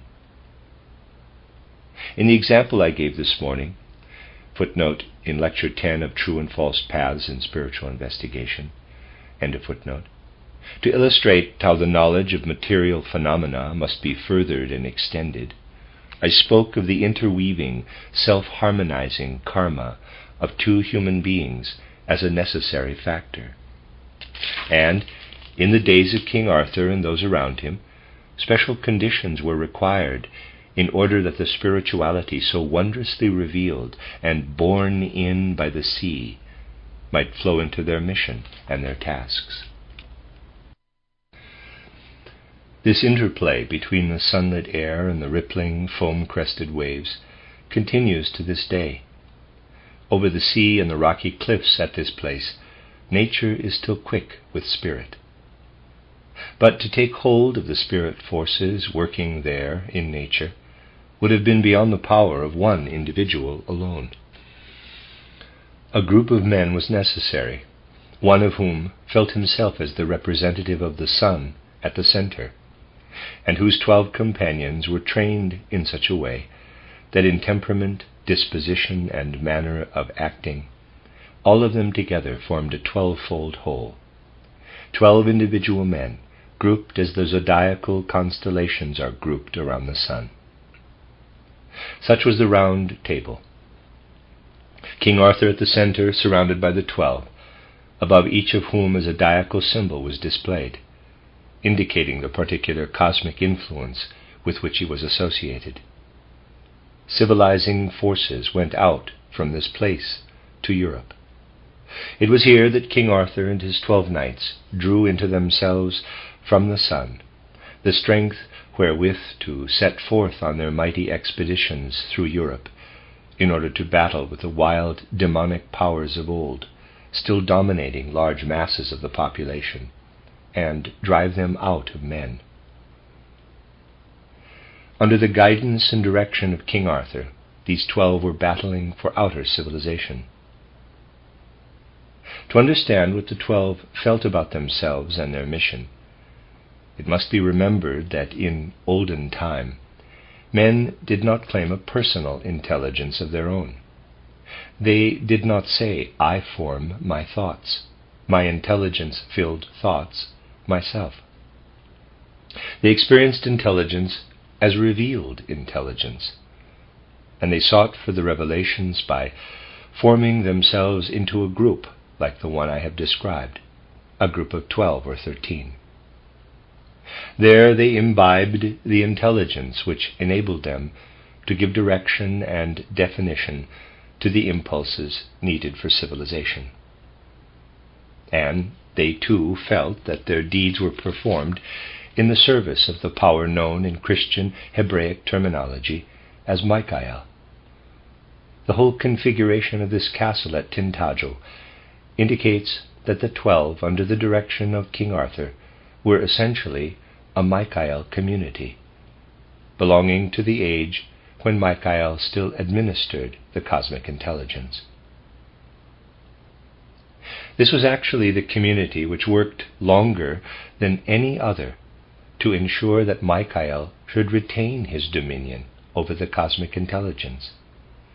At the ruins of King Arthur's castle today, the Akasha Chronicle still preserves the picture of the stones falling from those once mighty gates, and these falling stones become an image of the cosmic intelligence falling, sinking away from the hands of Michael into the minds and hearts of men. At another place, this Arthur-Michael stream has its polaric contrast, the Grail stream of which the Parsifal legend tells. This other stream comes into being at a place where a more inward form of Christianity had taken refuge. In the Grail stream, too, we have the 12 around the one, but account is everywhere taken of the fact that the intelligence-filled thoughts, no longer flow as revelations from the heavens to the earth. What has now streamed downward seems, in face of earthly thoughts, to be like the pure fool, in quotes, Parsifal. It is realized here that the intelligence must now be sought within the earthly sphere alone. There in the north stands King Arthur's castle, where men still turn to the cosmic intelligence, and where they strive to instill the intelligence belonging to the universe into civilization on earth. And, further to the south, stands that other castle, the Grail Castle, where the intelligence is no longer drawn from the heavens, but where it is realized that what is wisdom before men is foolishness before God, and what is wisdom before God is foolishness before men. The impulse proceeding from this other castle in the south strives to penetrate the intelligence that is now no longer the cosmic intelligence. And so in olden times, lasting on into the age when the mystery of Golgotha takes place over in Asia, we find in the Arthur stream the intense striving to ensure Michael's dominion over the intelligence. And in the Grail stream, going out from Spain, the striving in which account is taken of the fact that the intelligence must in future be found on earth, since it no longer flows down from the heavens. The import of what I have just described to you breathes through the whole legend of the Grail. Study of these two streams brings to light the great problem arising from the historical situation at that time. Men are confronted with the after workings of the Arthur principle and the after workings of the Grail principle. The problem is, how does Michael himself, not a human being like Parsifal, but Michael himself, find the path leading from his Arthurian knights, who strive to ensure his cosmic sovereignty, to his Grail knights, who strive to prepare the way for him into the hearts and minds of men, in order that therein he may again take hold of the intelligence. And now the great problem of our own age takes definition. How shall the Michael rulership bring about a deeper understanding of Christianity? Overwhelmingly this problem confronts us, marked by the contrast of the two castles, the one of which the ruins are to be seen to this day at Tintagel, and that other castle, which will not easily be seen by human eyes, since in the spiritual realm it is surrounded, as it were, by a trackless forest, 60 leagues deep on every hand. Between these two castles looms the great question: how can Michael become the giver of the impulse which will lead to a deeper understanding of the truths of Christianity? Now, it would not be correct to say that the knights of King Arthur were not battling for Christ and the real Christ impulse. It was simply that they bore within them the urge to seek for Christ in the Son, and they would not abandon their conviction that the Son is the fount of Christianity. Hence their feeling that they were bringing the heavens down to the earth, that their Michael battles were being waged for Christ, who works from the rays of the sun. Within the Grail stream, the Christ impulse takes expression in a different way.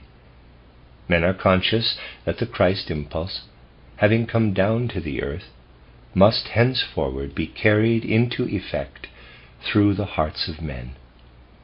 The spiritual essence of the Son is now united with earthly evolution. Such was their conviction. I have told you in these lectures of individuals who in the 12th century taught and worked in the school of Chartres, where teachings still inspired by a lofty and sublime spirituality were given forth. Footnote, see Lecture 4, titled True and False Paths in Spiritual Investigation, end of footnote. I spoke of particular teachers in the school of Chartres, among them Bernard of Sylvestris, Bernard of Chartres, Alanus ab Insulis, and there were others too, surrounded by a great company of pupils. Remembering what was especially characteristic of these teachers of Chartres, we may say, in some measure they still preserved within them the old traditions of nature, teeming with life and being, as opposed to an abstract material nature. And this was why there still hovered over the school of Chartres elements of that Sun Christianity which the heroes of Arthur's Round Table, as Knights of Michael, had striven to implant as an impulse in the world. In a remarkable way, this school of Chartres stands midway between the Arthur principle in the north and the Grail principle in the south. And like shadows cast by the castle of King Arthur and the castle of the Grail, the supersensible, invisible impulses made their way, not so much into the actual content of the teachings, as into the whole attitude and mood of soul of the pupils, who gathered with glowing enthusiasm in the, in quotes, lecture halls, as we should say nowadays, of Chartres.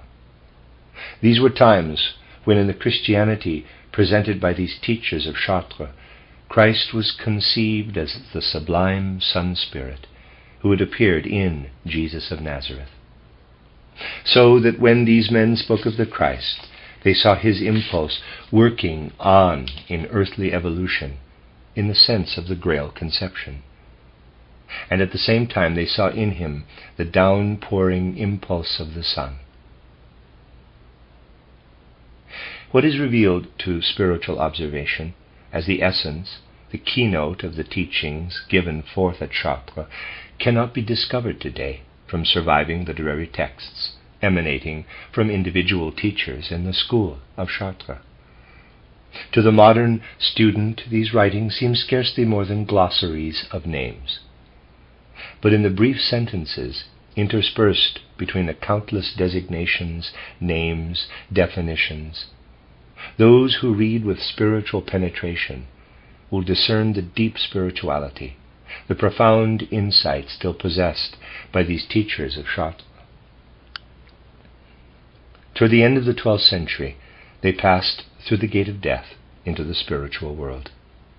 And there they came together with that other stream, which was also linked with the Michael age of ancient time, but in which full account was taken of the central truth of Christianity, namely, that the Christ impulse had come down from the heavens to the earth.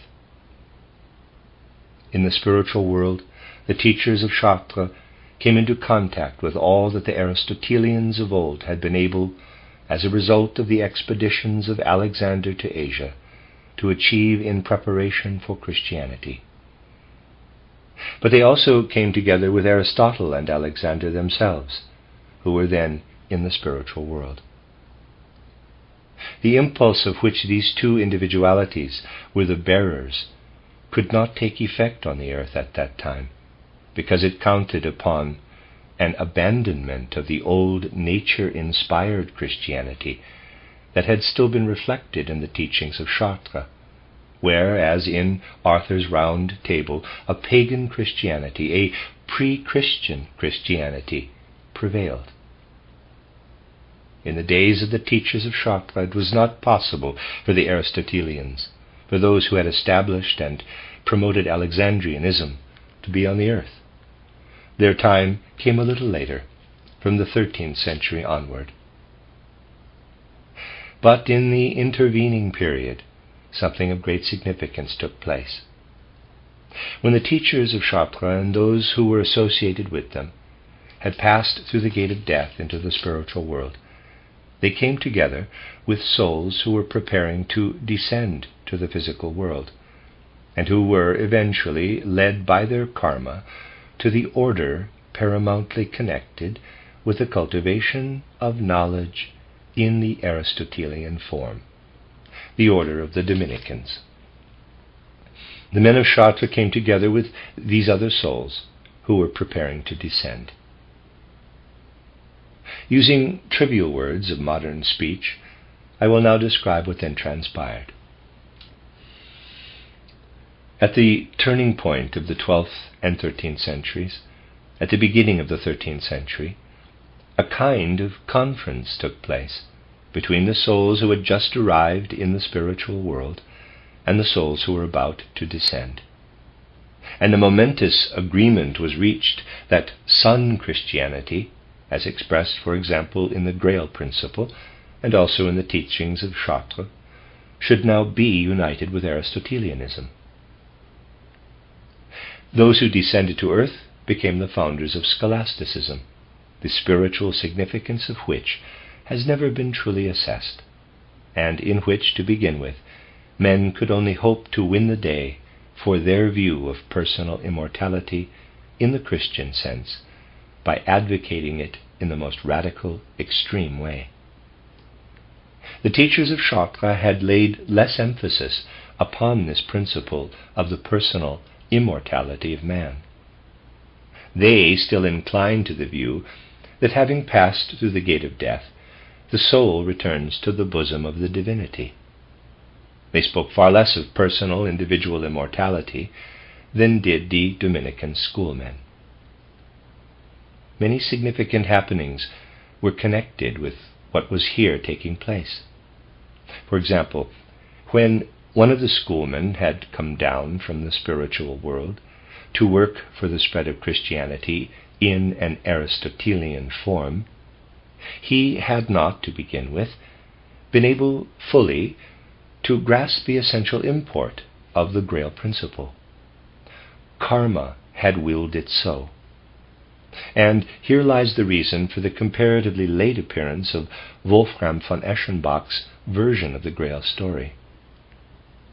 Another soul, who came down to the earth somewhat later than the first, brought with him the impulse that was necessary, and within the Dominican order, deliberations took place between an older and a younger Dominican as to how Aristotelianism might be united with the Christianity which, inspired more by nature and the workings of nature, had prevailed in King Arthur's Round Table.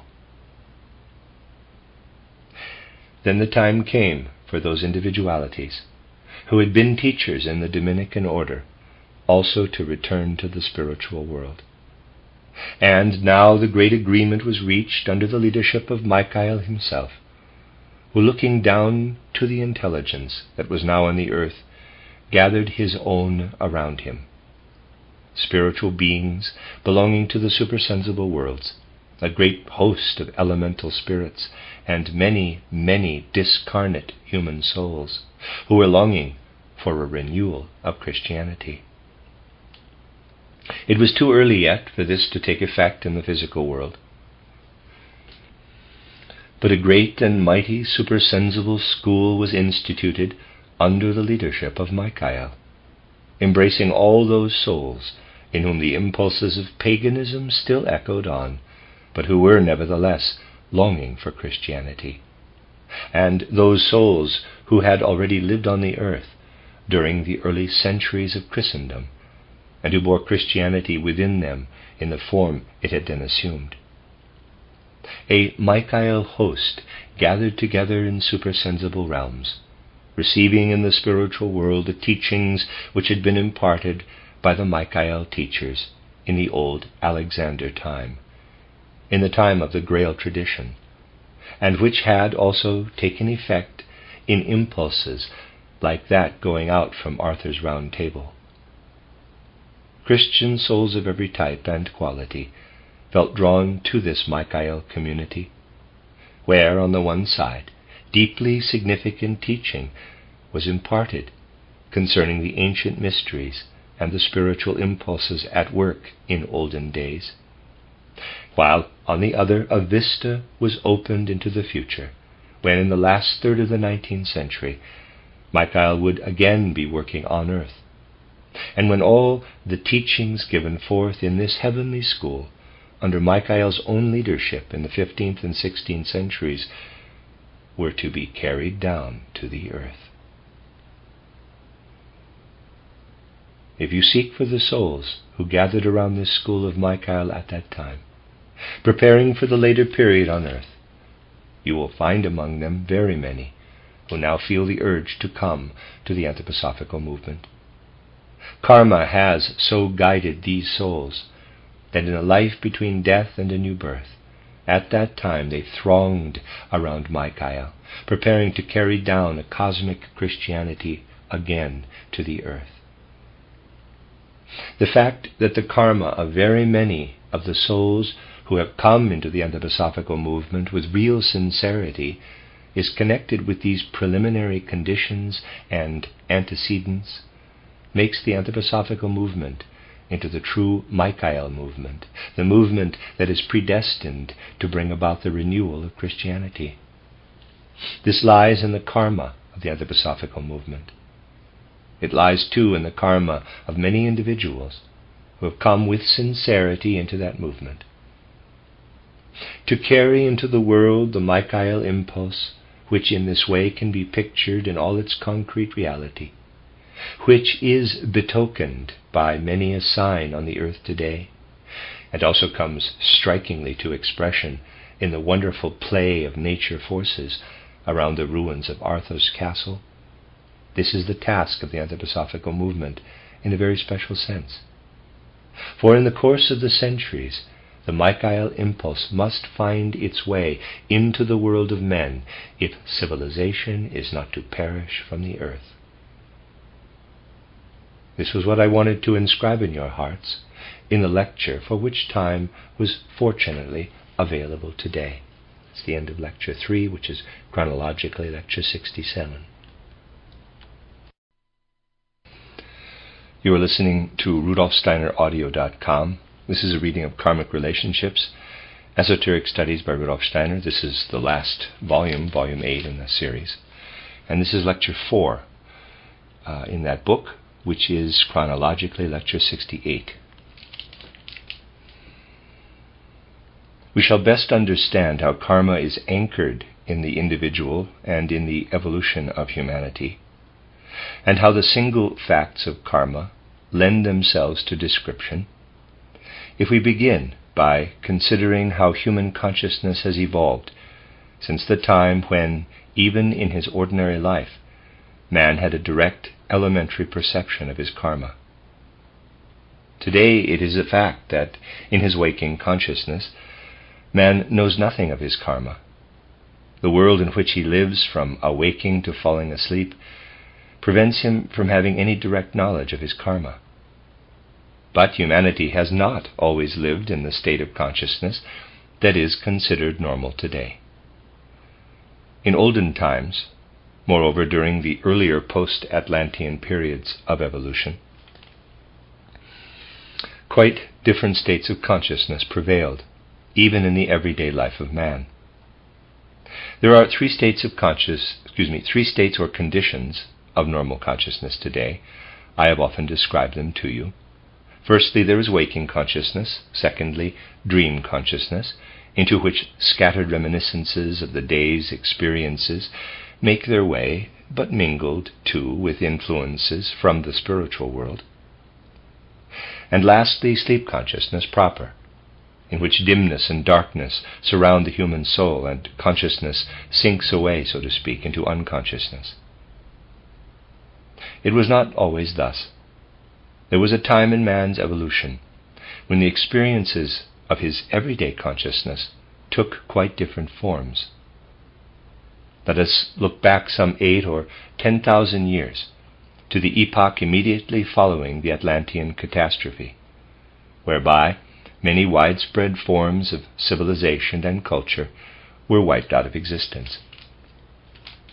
It was an epoch when land began to arise where formerly there had been sea, and sea to cover tracts that had once been land.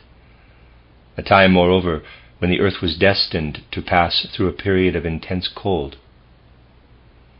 We discover there a humanity which had survived the Atlantean catastrophe and was also endowed with three distinct kinds of consciousness, but of an essentially different character from those of today.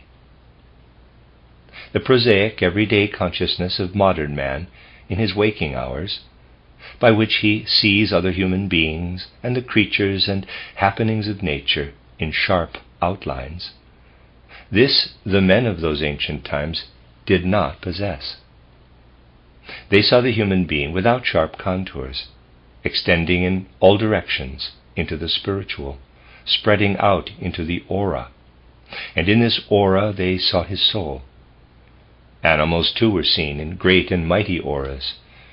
In their case it was the inner processes, digestion, breathing, and so forth, that became visible in the aura. Plants reached up with their blossoms into a sort of cloud which permanently surrounded the earth. Everything was bathed in a dying astral light. The day consciousness of men who lived directly after the Atlantean flood was a gradually fading astral vision of the physical world. I say in quotes, fading, for in its power of giving light, it was gradually waning away. Before the Atlantean catastrophe, this power of vision in astral light had been much stronger and more intense. The awakening to this condition of consciousness, for the entering into it may be compared to an awakening, was very different from the awakening of normal man today, where the soul is confronted with chaotic dreams before passing into the waking consciousness of day. When these people of antiquity awakened, it was no mere world of dreams that invaded their consciousness. They were within a world of reality, of which they knew also that therein they had been among spiritual beings of the higher hierarchies, and elementary spirit beings. In quotes, waking up was for them as it might be with the man of today who leaves a place in which he has had many experiences and goes somewhere else, where in a sphere of new experiences he remembers the others. When in those ancient times a man entered waking life, he had the new experiences of day, but the remembrances remained with him of how he had been in another world, with other beings, not with the physical human beings who, together with the plants and animals, are generally around him, but with disembodied human souls living between death and a new birth, and with other beings too, who never incarnate on the earth. Man felt that he had departed from beings dwelling in the cosmos, and was now placed into another world, into the world of physical experience, between birth and death. Nevertheless, he still preserved a memory of the spiritual world, the world through which human beings pass between death and a new birth. Vision of the spiritual world still streamed into his already fading astral vision. The condition of consciousness in which man today lives among purely physical beings did not then exist at all. In those times, men had the following experience. It was not a dream, but a picture that was graphic and real. When they passed into the day consciousness and looked at trees, animals, mountains, rocks, and clouds, they felt that this was the same world in which were living those spirit beings and human souls who are not incarnate on the earth, but living in the spiritual world that is man's habitation between death and a new birth.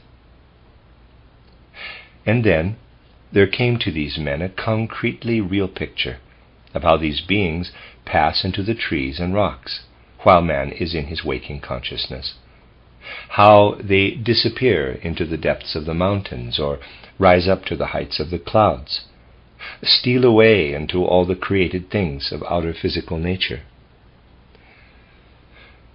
On going into a forest, a man would, for example, notice a tree and notice that it was the hiding place of a being with whom he had been together in the night. Man then saw clearly, as an initiate can still see today, how spirit beings made their way into physical habitations, as though into their homes. No wonder that all these things passed over into the myths, and that men talked of tree spirits, water spirits, spirits of clouds and mountains, for they saw their companions of the night disappearing into the mountains, into the waves, into the clouds, into the plants and the trees. Such was early dawn in the experience of the soul. Men saw the spirit world disappearing into the physical world of sense. They spoke reverently of the great and lofty spirits as taking rest by day in these physical habitations. They spoke of the lesser elementary beings who live among men and often among animals as lurking in the things of nature. They expressed it even roguishly. But whether expressed in sublime and reverent language or in pleasantries, it was exactly what they felt about this condition of early dawn in the soul's experience. Picture it to yourselves. A human being had been in a spiritual world during the last phase of his sleep. It was when he awoke, and only then, that he clearly remembered having been in this spiritual world. How was this? Why did he only see this spiritual supersensible world as he awoke, when the spirits were already disappearing? Why did he only then see this spiritual supersensible world in which he lived between death and birth? It was because in those days, when, during the last phase of his sleep, man was able to see the spirit world, he experienced yet a third condition of consciousness, which conjured up another, an entirely different world before his soul. For it was so that during the time he was asleep in his earthly existence, and present with power of vision in the spiritual world, he looked back on the evolution of his own karma. This third state of consciousness, experienced by men during the epoch immediately following the Atlantean catastrophe, consisted in a vision of karma. This vision of their own karma was an absolute reality to them. Number one, waking consciousness, fading astral vision. Number two, dream consciousness, vision of the spiritual world.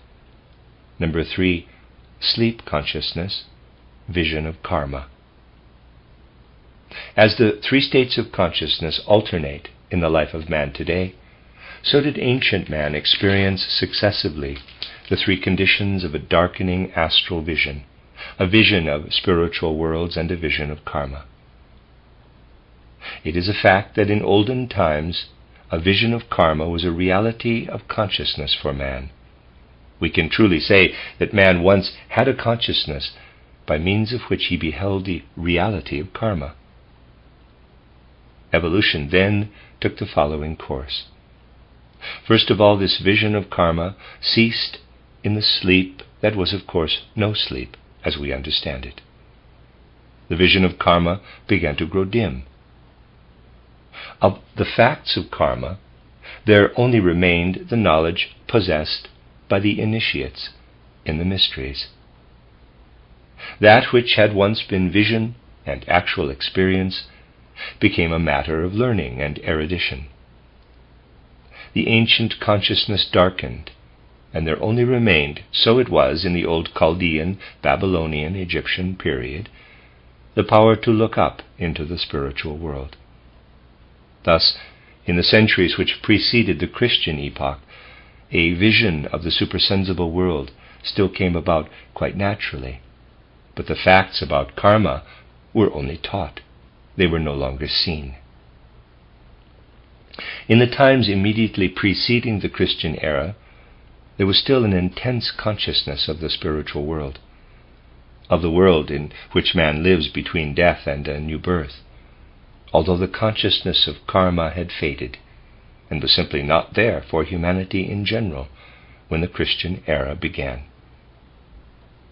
It is therefore understandable that special emphasis was laid upon man's connection with the spiritual world while he is in the disembodied state.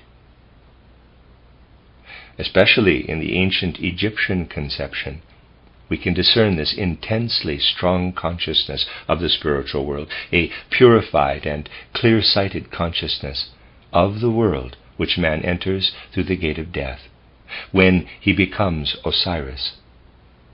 But there is no consciousness any longer of repeated earthly lives. Then came the gradual approach of the time which has now reached its apex and properly belongs to the humanity of our day. Astral vision has sunk into the prosaic, matter-of-fact consciousness we have in ordinary life, between awaking and falling asleep, when we only perceive, for example, that insignificant part of man which is enclosed by his skin and consists in flesh and bones and different vessels. That is all we see in our day consciousness. One can well understand that people want to array it in all kinds of so-called beautiful clothes in an attempt to give it some importance, since deep down in the subconsciousness there is a feeling that in itself it is of no significance and belongs rightly in the radiant, glowing garment of the aura of the astral and ego nature. And when men became aware of the change from the vision that sees the human being in his aura to the vision that sees only the unimportant bodily part of him, they endeavored to imitate in the clothing what had once been seen as the aura, so that the fashions of old, if I may put it so, were in a certain sense copies of the aura. As for modern fashions, well, I can assure you they are no such thing. The consciousness of the supersensible world has taken on the form of chaotic dreaming. Man dreams it away. And in respect of the karma consciousness, man is fast asleep. He would have the consciousness of karma if that part of his consciousness which is dreamless between falling asleep and awakening were suddenly to awake. Then he would have the consciousness of karma. Thus, in the course of 10,000 years or thereabouts, the great change has taken place. Man wakes away, not only sleeps away, the spiritual reality in the physical world. He wakes away the spiritual in nature. He dreams away the true spiritual world. He sleeps away his karma. This development was necessary, as I have often told you, in order that the consciousness of freedom might arise. But humanity must now again emerge from its present condition of consciousness. We have heard that what was a natural, albeit a dreamlike state of consciousness in olden times, namely knowledge of the supersensible world and of karma, gradually grew dim and then became mystery teaching, while in the modern age of materialism it has been entirely lost. But in this age the possibility must again be found of building a bridge to consciousness, both of the supersensible world and of karma. This means, in other words, when we picture to ourselves how in olden times and at early dawn, the spirit beings with whom man lived from falling asleep to awakening hid themselves in trees and clouds, in mountains and rocks, so that in the day man could say to himself, when he saw a tree or a rock or a spring, quote, "A spirit has been enchanted into it, a spirit with whom I was together during my sleep consciousness," close quote. So now, by accepting the new initiation science, we must learn in our present-day consciousness to recognize this spirit. And as we look at every rock or tree or cloud or star, or sun or moon, to recognize the spiritual beings in all their diversity. We must set out on the path that leads to this. We must prepare for the time when it shall be even so. As truly as a man of olden time, on awakening, saw the spirit beings with whom he had lived during the night steal into the trees and rocks, so truly for modern man shall the spirit beings steal forth again from tree and rock and spring. It can really happen, and in this way. A man can lay aside the standpoint of ordinary prejudice in which he has been living, into which even children in the kindergarten are led today. He can put aside the prejudices that make him imagine he cannot with healthy human understanding see into the spiritual world. And when the initiate comes and tells of things of the spiritual world and of events that happen there, then, although he cannot yet himself see, nevertheless, by making use of his unprejudiced human understanding, he can be enlightened by the communications that are given concerning the spiritual worlds. This is indeed, and under all circumstances, the right first step for each one today. But difficulties are always cropping up. Last year, after one of my lectures on how to attain knowledge of the spiritual worlds, a well-meaning paragraph appeared in a newspaper of some standing. We can really call it well-meaning and even respectable as compared with many vehement expressions of opposition to anthroposophy today. In this lecture I had pointed out that there is no need to become clairvoyant in order to have knowledge of the spiritual world. but that when the seer imparts the knowledge, it can be received and understood by the healthy human intellect. I had emphasized this very strongly.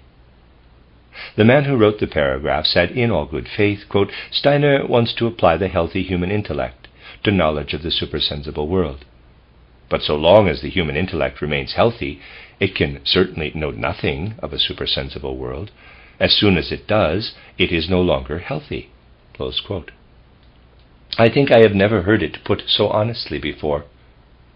For it is, after all, what everyone is bound to say if he denies to the healthy human intellect a knowledge of the supersensible world, and if he speaks in the usual way of the boundaries of knowledge. Either he must give up the present point of view, or he must agree with this assertion. No other way is really honest. A modern initiate can speak from clear and conscious knowledge of how from every star a spirit being is released, of how other spirit beings are released from plants. They come forward to meet us as soon as we pass beyond external sense observation. Every time we go out into nature, we may see all around where nature begins to be a little elemental, kobold-like elementary beings coming out of their stony shelters.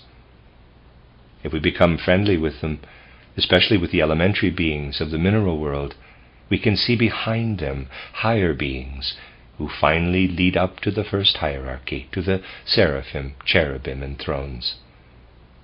It is a fact that if the exercises given in my book titled Knowledge of the Higher Worlds and Its Attainment, also known as Knowing Higher Worlds, are practiced regularly with strong inner energy, selflessness, and devotion, they will lead, provided we have the necessary courage, to a new power of perception.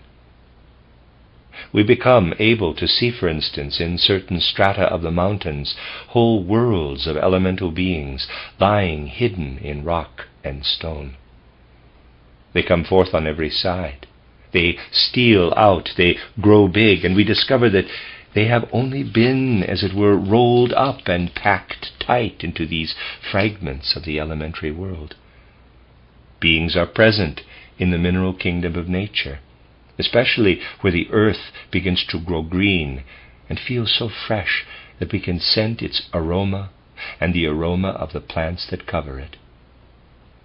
But when we enter this sphere of elemental beings, we find that they can indeed inspire us with fear.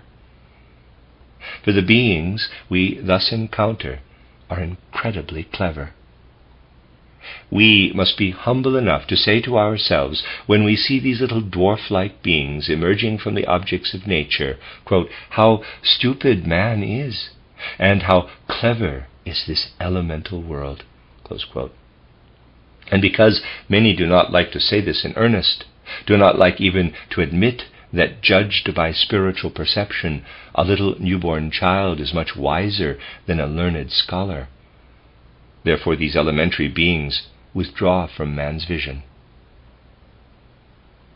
If, however, we can discern them, the horizon is widened and the foreground opened up to us by these clever, playful little sprites, leads away into a background that reaches right up to the seraphim, cherubim, and thrones. Thus, by means of the exercises to which I referred, a man whose consciousness has been made clear and quick by the study of what humanity has learned through modern natural science can enter this world of elemental beings, and thence a higher world. If by a loving surrender to nature we thus acquire a consciousness that is not, quote, sicklied or, close quote, by the authority-ridden knowledge that holds the ground today, we may gradually rise through initiation knowledge to that knowledge which humanity has lost. And he who eventually attains the faculty to see the tree spirits come forth from the trees, the same that the ancients saw stealing away in the dawn and darting out again in the evening twilight, he will also be able, as he approaches a human being, to see emerge from him the figures of his earlier lives, together with the evolution of his karma. For this kind of vision leads on to a vision of karma. In the mineral world, where at first we perceive the clever, mischievous little dwarfs, the vision leads us to seraphim, cherubim, and thrones. In the plant world, the vision leads us to the exousiae, dunamis, and kuriotetes. In the animal world, when we see emerge from the animals their own spiritual beings, we are led to a vision of the archai, archangels and angels. And in the human kingdom, the vision leads to karma.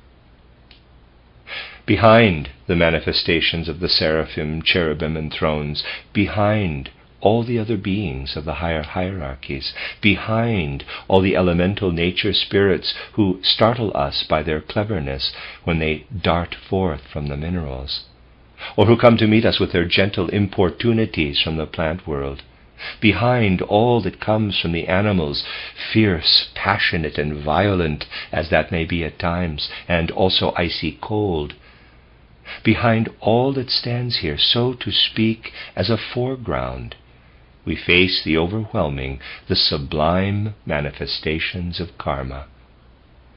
For behind all the mysteries of the world, there lies in truth the great mystery of human karma. Having thus prepared our hearts and minds in the right way, we shall pass on in the remaining lectures to speak of particular facts of karma. And that is the end of Lecture 4, which is chronologically Lecture 68.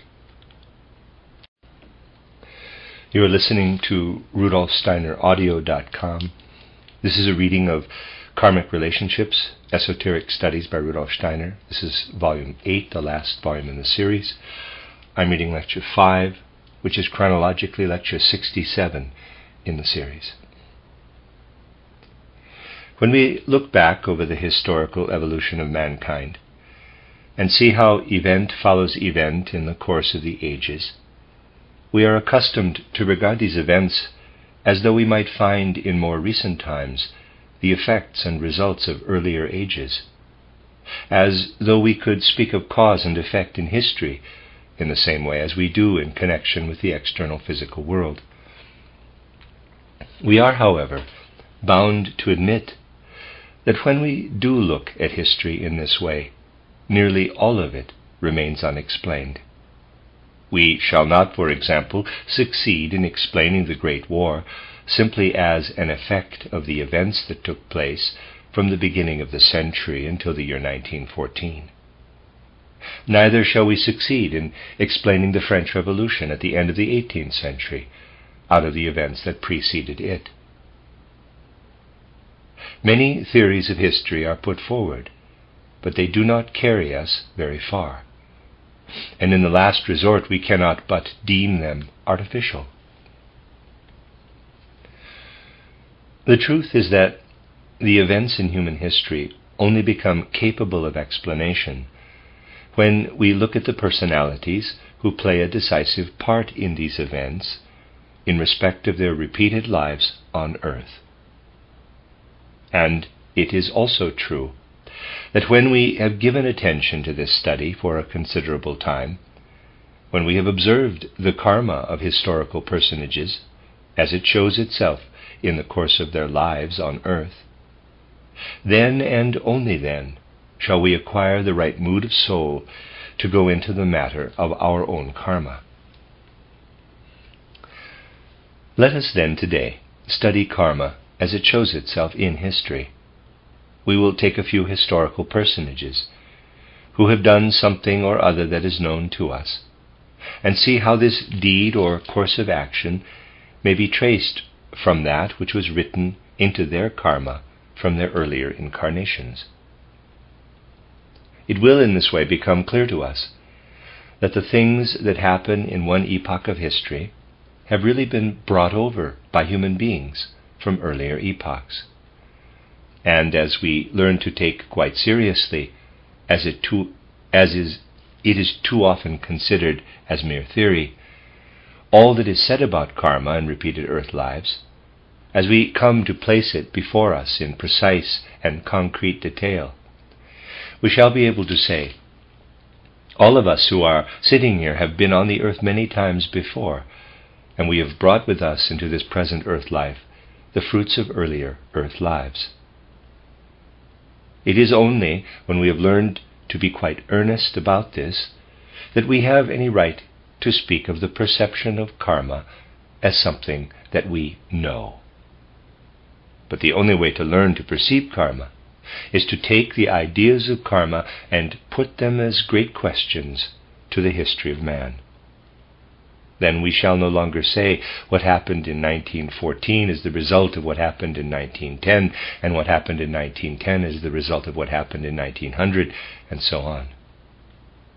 Then we shall try instead to understand how the personalities who make their appearance in life themselves bring over from earlier epochs that which shows itself in a later one.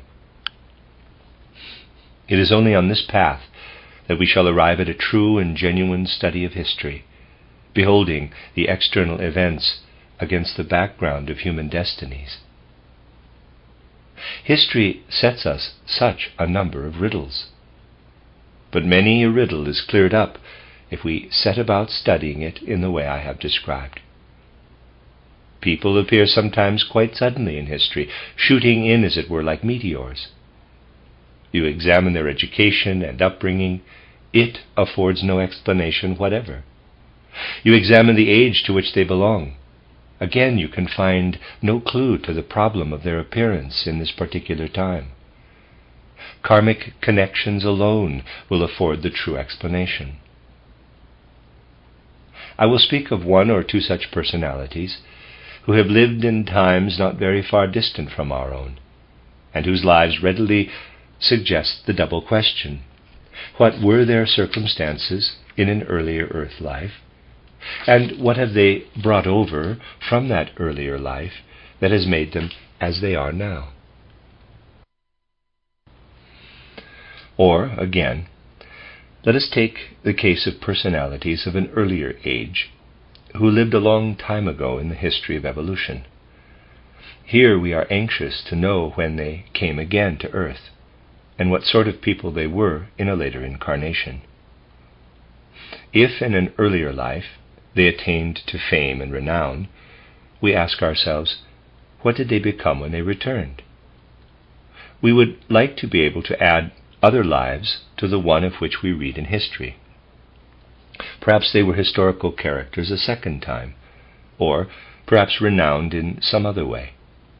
In any case, we would like to know the connections.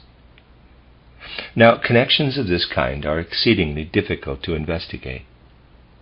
Let me begin by giving you an idea of how, when we want to research into karmic connections, we have to look at the whole human being, and not merely at what often strikes us at first sight as being particularly characteristic.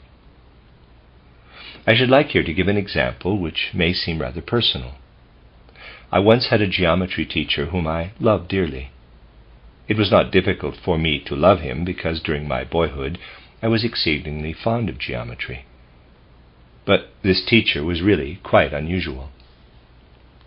He had a peculiar talent for geometry that fascinated me, although people who are never deeply impressed by other human beings might have thought him dry and uninteresting. Notwithstanding this somewhat prosaic nature, however, he was a man whose influence could have a strongly artistic effect upon one. I always had an intense desire to unravel the secret of this personality, and I tried to apply the methods of occult research by which this end can be attained. I spoke in Torquay, and will only now repeat in brief of how, if one progresses in the development of the occult forces of the soul, in the way I described in the lecture here a year ago, and reaches the stage of empty consciousness, and if then this empty consciousness becomes filled with what resounds from the spiritual world, it is possible, if one adds to this experience such things as I spoke of in this morning's lecture, to have impressions, intuitions that are as exact as a mathematical truth, and point from certain phenomena in the present life of an individual to an earlier life. Now, the wonderful way in which this teacher of mine worked in geometry, his whole method of handling the subject, made me deeply interested in him. And this interest remained even after his death at an advanced age. Destiny never brought me into actual contact with him again after I left the school in which he taught, but his personality stood before me in the spirit as a reality, until the day of his death and after his death. He stood there before me in particular clarity in all the detail of his bearing and actions. Now, what made it possible for me to receive out of his present life an intuition of his previous earth life, or at any rate, the previous earth life of importance for him, was the fact that he had a club foot. One leg was shorter than the other. When we remember that in the transition from one earth life to another, what was head organization in the previous life becomes foot or limb organization, and what was foot or limb organization becomes head organization, then we shall readily understand that a bodily trait of this kind may have a certain significance, inasmuch as the life of the individual stretches across repeated earthly existences. This clubfoot enabled me to trace the individuality of my geometry teacher back into the past. He was not a man of any renown, but he was a person who made upon me, at any rate, and upon others too, a deep and lasting impression.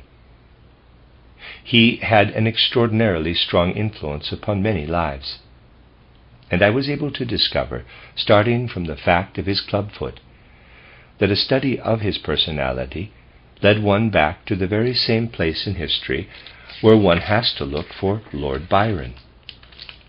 Now, Lord Byron too had a clubfoot. This is an external physical characteristic.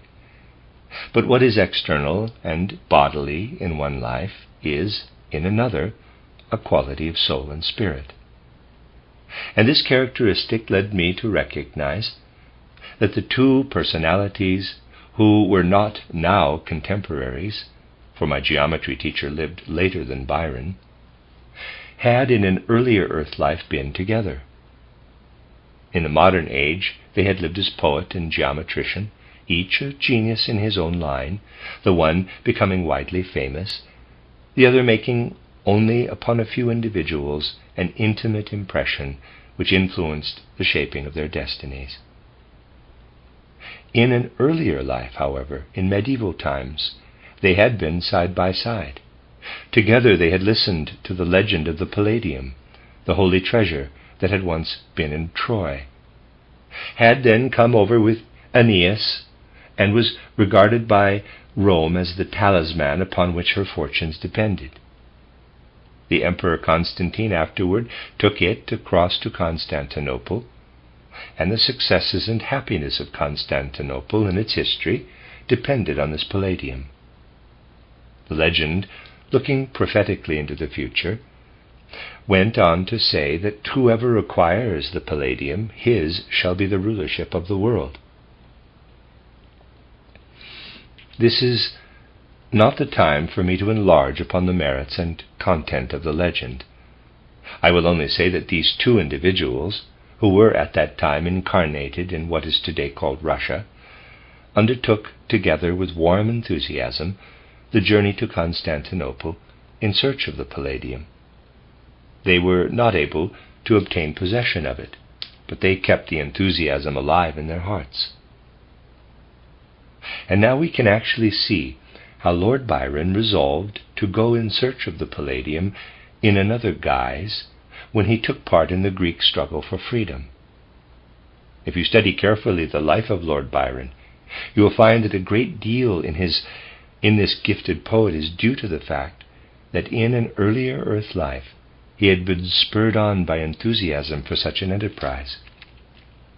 Again, as I look back upon my geometry teacher, with his modest, unassuming character, I can see how he owed his charm and endearing qualities in this life to the enterprise of that earlier time, although his part then had been a secondary one.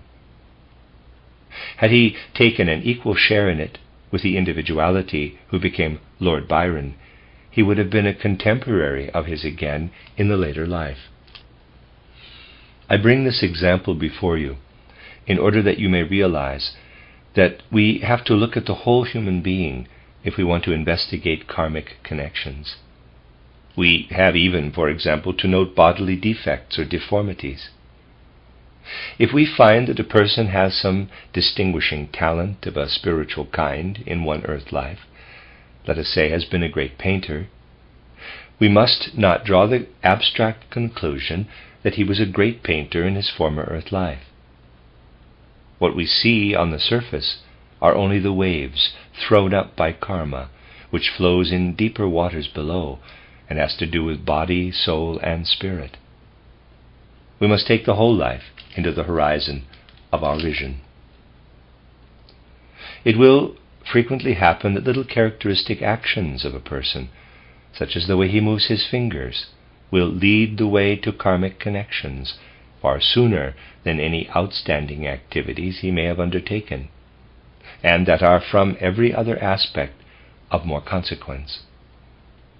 I once had the experience of being able to arrive at deep and intimate karmic connections in the case of a certain person by giving attention to quite an incidental peculiarity that made a strong impression upon me.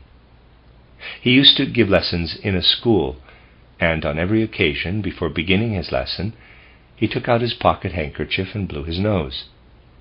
He never, by any chance, began to teach without doing this. It was a deeply rooted characteristic in him. The impression it made upon me was significant, and I was able to read in it a pointer to important features of his former earth life. It is in these signs that we have to find some significant trait in the person that will often take us back to the earlier incarnation. And now I would like to show you how interesting, from an historical point of view, the question of karma becomes. Let us take a few concrete cases.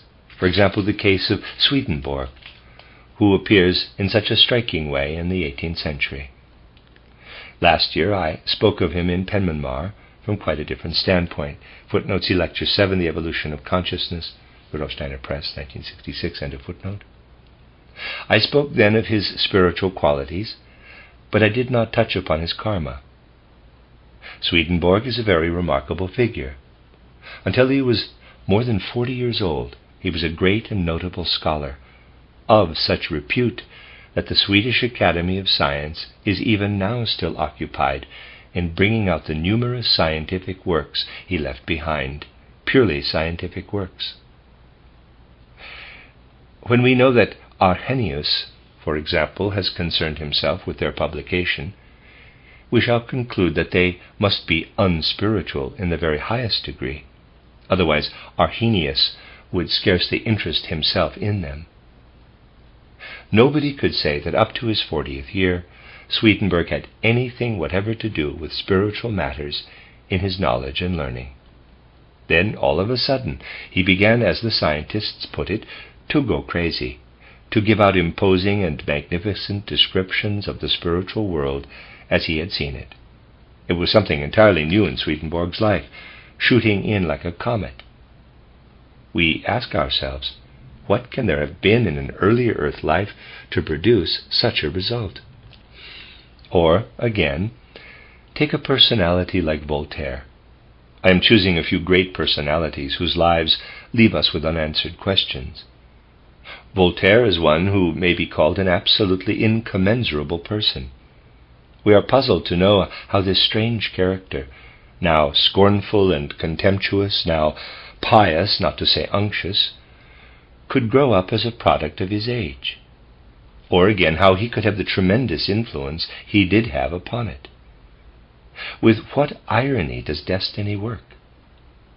Voltaire had a deep influence upon the King of Prussia, and this connection between Voltaire and the King of Prussia was a most significant factor in the destiny of the spiritual life of Europe. One cannot help asking, what really lies behind all this in the deeper background of history? We may take still a third case, and one not without meaning for our own day, when many things are thrusting themselves upon our notice from the background of existence. Take the case of Ignatius Loyola, the founder of the Society of Jesus, who died in the 16th century. When we follow the remarkable destiny of the Jesuit order that he founded, we are compelled to ask the question, what kind of life had Ignatius Loyola after he passed through the gate of death? And if he has come again, what part has he played in the more recent history of mankind? There you have questions which, if they can be answered, may well throw a light upon the background of very much that has happened in history. Intuitive vision led one back, for example, to a soul who lived in the 5th century A.D., not long after St. Augustine, and who was educated in the schools of northern Africa, as was St. Augustine himself.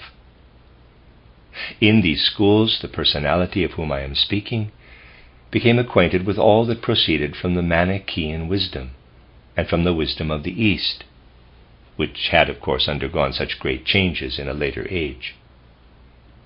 In subsequent wanderings he came across to Spain, and there absorbed what may be called early Kabbalistic doctrine, teachings which open out a vista of great cosmic relationships. Education and experience thus equipped him with an extraordinary wide outlook, and at the same time with knowledge that sprang from two main sources, one already in decadence and the other just beginning to flourish. The result was to give him in one respect a deepened life of soul, but at the same time to leave him in uncertainty and doubt. After many travels on earth, this personality passed at length through the gate of death, and at a definite point between death and rebirth, his karma brought him in touch with a particular genius, a particular spiritual being belonging to the world of Mars. You know that in the period between death and a new birth, a human being builds up spiritually the karma he is afterward to bring into physical embodiment in later earth lives. Now, not only do other human souls with whom he is karmically connected share in this work with him, but the beings, too, of the various spiritual hierarchies. These beings have tasks to fulfill as the result of what a human soul brings over from earlier earth lives. And so this soul of whom I am speaking was engaged in building up his karma for the next life on earth. Now, it happened that through all he had received and done, through all he had thought and felt in earlier lives, especially in the life that was particularly significant and of which I have just given you a brief sketch, he was brought very near to a spiritual being belonging to the world of Mars. He acquired thereby a strongly aggressive nature, but on the other hand also a wonderful gift of speech. For Mars beings prepare from out of the cosmos all that belongs to speech and language and place it into the karma of human beings. Wherever artistic skill and fluency in speech show themselves in the karma of a human being, these are to be traced to the fact that his karmic experiences have brought him into the vicinity of Mars beings. The individuality of whom I am speaking had been in the company of one particular Mars being, a being who now began to interest me intensely when I had recognized him in connection with this soul. The individuality himself appeared again on earth in the 18th century as Voltaire. Thus Voltaire bore within him from his earlier earth life the learning of the schools of northern Africa and of Spain, elaborated and transformed through the fact that the shaping of his karma had taken place with the help of this particular Mars being. When you consider Voltaire's great gift of language, and on the other hand his instability in many things, when you consider his writings, not so much their content as his manner and habit of working, you will come to understand how it all follows quite naturally from the karmic influences I have described.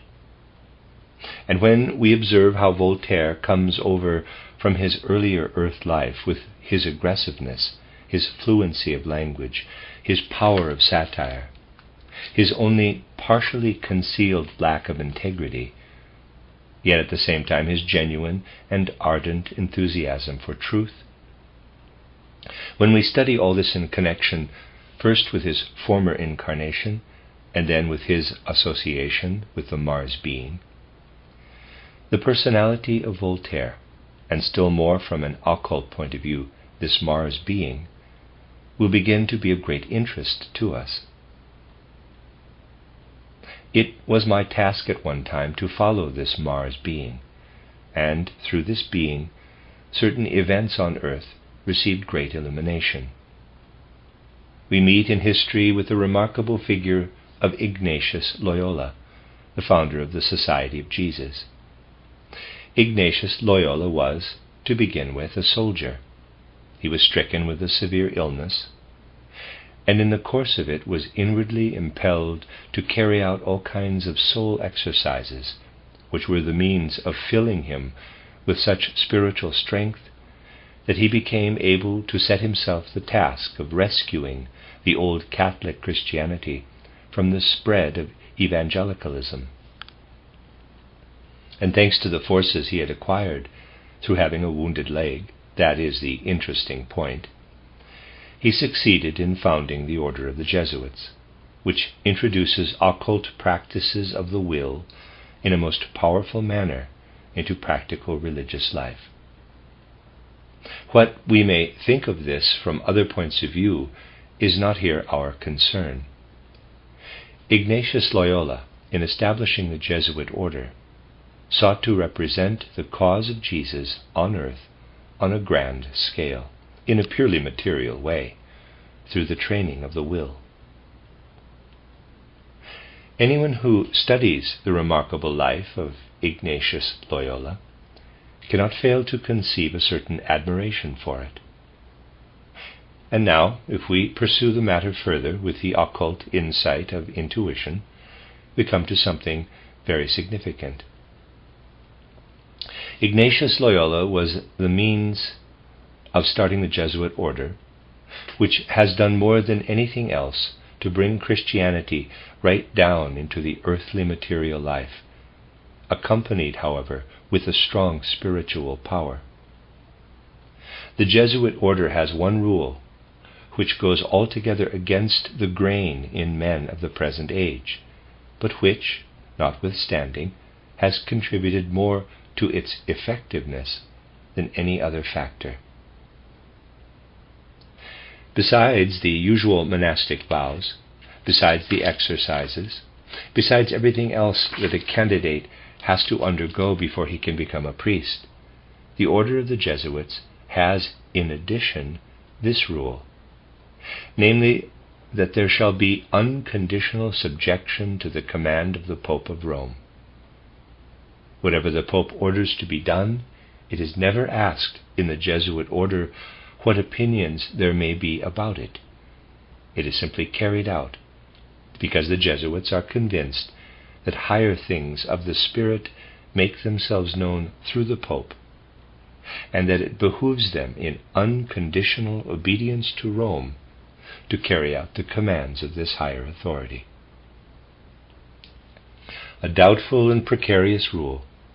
Nevertheless, it implies a great selflessness that is present in Jesuitism, and again signifies a tremendous increase of strength. For everything a man does with intense energy, putting forth all his force, and acting not on his own authority nor out of emotion, everything a man does in this way gives him extraordinary strength. It is a strength that moves, so to speak, in the lower clouds of material existence, but it is nonetheless a spiritual force. It is in truth a remarkable phenomenon. And now, if we follow up these extraordinarily strange and imposing facts, we come to discover that the same Mars genius, who plays a part in the life of Voltaire, accompanied the life of Ignatius Loyola from the moment when he passed through the gate of death. The soul of Ignatius Loyola was perpetually under the supersensible influence of this Mars genius. As soon as Ignatius Loyola had passed through death, things were immediately quite different for him than they are for other men. Other men do not at once lay aside the etheric body at death, but only a few days later, and have a brief retrospective vision of the past earth life before entering upon the journey through the soul world. In the case of Ignatius Loyola, this retrospective vision lasted for a very long time, and by reason of the special kind of exercises that had been working in his soul, a close and intimate connection was able to be established between the soul of Ignatius Loyola and the Mars genius. For a strong and active affinity, an elective affinity, so to speak, existed between this Mars genius and all that had gone on in the soul of the sick soldier, who, through the injury to his foot, had been forced to take to his bed, and from being a soldier had become a man who could not use his leg. All these circumstances had had a deep and powerful effect upon Loyola, and when we look at the whole man it becomes clear. These circumstances led Ignatius Loyola into connection with the Mars genius, whom I had learned to know on another path of investigation. And what took shape through this connection made it possible for Ignatius Loyola to have this significant retrospect of his life, which continued on and on for a long time, whereas in the ordinary way it lasts for only a few days after death. Loyola was able thereby to establish a retrospective connection, as it were, with those who came after him in the Jesuit order. He remained united with his order in the retrospect of his own life. To this connection with its founder are due the forces that held the order together, the forces that determined its strange and abnormal destiny, and can be seen in its subjection in unquestioning obedience to the Pope, in spite of the repeal of this rule by the Pope himself, and in spite of the persecutions that went on. But on the other hand, all the things that the Jesuits themselves accomplished in the world are to be traced to the singular connection of which I have spoken. Now, this example, if we follow it further, can shed a wonderful light over certain historical events and connections. After Ignatius Loyola's death, his soul remained always in the vicinity of the earth, for one is near the earth so long as this retrospect lasts. Even if the retrospect is extended, it cannot last many centuries, for when it extends at all over any long period, it is quite abnormal, but abnormal things do constantly occur in the great world connections. And comparatively soon after his earth life was over, Ignatius Loyola appeared again in the soul of Emanuel Swedenborg. We have here arrived at a very astonishing fact, but it is also extremely illuminating. Think of the light it sheds upon history. The order of the Jesuits continues in existence, but the one who held it together up to a certain moment of time has become an entirely different person. He appears in the individuality of Emanuel Swedenborg. He became the spirit of Emanuel Swedenborg, and since that time the Jesuit order has been guided by altogether different impulses from those of its founder. We may frequently see in history how in the course of karma the founder of some undertaking or movement, or the persons who are deeply united with it, become separated from the movement they have founded, and the movement passes over to quite other forces. So we learn how little meaning there is, from an historical point of view, to trace back the Jesuit order to Ignatius Loyola. External history does so. Inner knowledge can never do so, for it sees how the individualities separate themselves from their movements. In its external course, many a phenomenon in history is traced back to this or that founder. If, however, we come to know the later earth life of the founder of some undertaking, we may find that he has long ago separated himself from it. A great deal of what is set down as history simply loses all meaning when we are able and ready to face the occult facts that stand behind the evolution of karma. That is one thing that emerges. The other is as follows. The soul of Ignatius Loyola, now the soul of Swedenborg, entered an organism that had acquired its quite unusual soundness of head through the fact of the injury to the leg from which Loyola had suffered in the former life. And this soul that had remained all the time in the vicinity of the earth was not able, to begin with, to come down fully and completely into the new earthly incarnation. The body remained, up till the 40th year, a remarkably healthy body, with a sound and healthy brain, a healthy etheric body, and a healthy astral body. With these sound and healthy organizations, Swedenborg grew to be one of the greatest scholars of his time. But it was not until his early 40s, when he had been through the period of the ego development and was entering on the development of the spirit self, that he came under the influence of the Mars genius of whom I have spoken. During the first 40 years of Swedenborg's life, this influence had been somewhat suppressed. But now he came directly under it, and from this time on, it is the Mars genius that speaks through Emanuel Swedenborg in all the spiritual knowledge he has of the universe. And so in Swedenborg we have a man of genius, who gives us brilliant and magnificent description of the lands of the spirits, albeit in pictures that are somewhat questionable. Thus has the mighty spiritual will of Ignatius Loyola found transformation. It is always the case that if we follow up the real and actual karmic connections, we discover, as a rule, something that startles and astounds us. The ingenious speculations one so often hears about repeated earth lives are ingenious speculations and nothing more. When investigation is really exact, the result is usually very startling.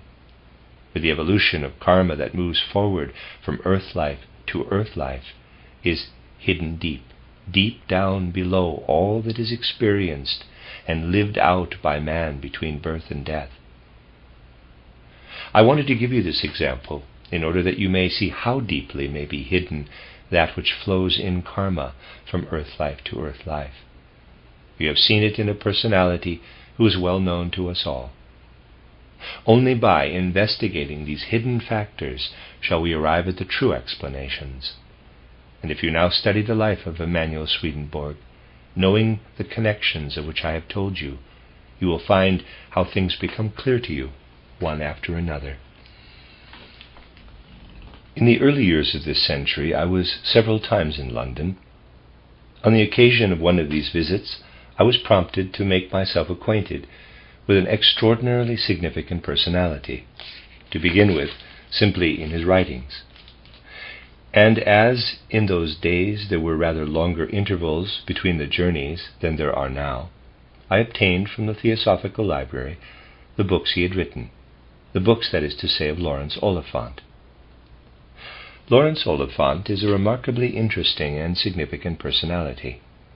He strikes you in this way directly you begin to study his writings.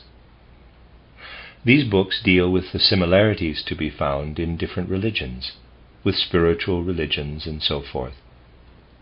And all of them bear evidence of a deep understanding of how, in the various processes of his body and soul, man is connected with the secrets of the universe. When you read Oliphant's writings, you have the impression, here is a picture of man in his earth life that owes its inspiration to deep cosmic instincts. The processes of the earthly life of man that are connected with birth, embryonic life, descent, and so forth, are described in such a way as to show how man as microcosm is wondrously rooted in the macrocosm. Now, I was very soon led in this study to a point where the figure of the dead Lawrence Oliphant stood before me, but not in a form which suggested that I had here to do with the individuality as he was then living after death. It was rather that what was contained in these writings, parenthesis, which may be described as setting forth a kind of cosmic physiology, a cosmic anatomy, close parenthesis, began to come alive, began to spiritualize, and a figure appeared, not at all at once entirely clear, but unquestionably there before me on many different occasions. I was able to make occult investigations into the matter, and I could never do otherwise than bring the figure into connection with what came to me from reading Oliphant. It was very often there before me. At first I was often unable to satisfy myself as to what this figure wanted, what its manifestations meant. The whole manner of its appearance, however, left me in no doubt whatever that it was none other than the individuality of Lawrence Oliphant, and it was likewise clear to me that this figure had had a long life in the time between death and a new birth. That is to say, the birth as Lawrence Oliphant, probably only broken by one earth life, that was not very significant for the rest of the world. What might not then be hidden in the personality of Lawrence Oliphant? In short, this appearance of the figure of Lawrence Oliphant suggested significant questions of karma. When I entered on an investigation of the karma, a spiritual being became manifest, who is engaged in the elaboration of human karma, in the same way as the Mars being, of whom I told you in connection with Voltaire and with Ignatius Loyola. Now, one may get to know such genii in the most varied ways. They are especially present when it is a question of undertaking spiritual investigation into that which appears, primarily, in physical manifestation among men on earth. I was always drawn to this kind of research. My title, Philosophy of Spiritual Activity, leads, as you know, to a treatment of the life of will from a cosmic standpoint. Such matters always interested me deeply. Then again, the questions that now arise out of the tasks of the Anthroposophical movement lead to investigations of karma. I do not say our task is exhausted in the investigation of karma, for this can always only be a part of it, and the investigations of karma lead once more to genii such as the Mars genius of whom I have told you. These genii are, however, also to be met with on the path of another kind of research, to which I have alluded, and the results of which appear in the book that Dr. Ita Wegman and myself have worked out together in the sphere of medicine, footnote, titled Fundamentals of Therapy, an Extension of the Heart of Healing Through Spiritual Knowledge, end of footnote. When one seeks in this way for an initiate knowledge of nature, one comes to us in a similar way to Mercury genii. These Mercury genii approach one because they play a special part in the karma of human beings. When man is passing through the life between death and a new birth, he is first of all purged in respect of his moral qualities. This takes place under the influence of the moon beings. Through the Mercury beings, his illnesses are transformed into spiritual qualities. In the Mercury sphere, the illnesses a man undergoes in life are transformed by the Mercury genie into spiritual energies, spiritual qualities. That is an exceedingly important fact, and one which leads further, namely to the investigation of questions of karma in matters that are in any way connected with disease. Now, the investigations which I described in Torquay led me into close contact with the spirit of Brunetto Latini, the teacher of Dante. When one penetrates into these spiritual worlds in the manner described, it also becomes possible to stand before individualities in the form in which they lived in a particular epoch. Thus one can stand face to face with Brunetto Latini, the great teacher of Dante in the 13th century. Brunetto Latini still possessed a knowledge whereby nature was seen not in the abstraction of natural laws, but as under the influence of living spiritual beings. On the way back to his native town of Florence, from his post as ambassador in Spain, Brunetto Latini heard all kinds of reports that troubled and disturbed him, and in addition he had a slight sunstroke. In this condition, and under the influence too of the pathological disturbances, glimpses came to him of nature in her creative work, of cosmic creation, and of the connection of man with the planetary world. What he was able to see was wonderful and sublime, and no more than a shadow picture of it subsequently found its way into the great work of Dante, the Divine Comedy. But now, if we follow this Brunetto Latini, we find that in a critical moment, when the knowledge was like to suffocate him, when it seemed to him that he might go astray from true knowledge and fall into error, in this critical moment Ovid became his guide. Ovid, the Roman author of the Metamorphoses, which contained such wonderful visions of the old Greek age, though expressed in the prosaic, characteristically Roman style. And so we meet the individuality of Ovid together with Brunetto Latini.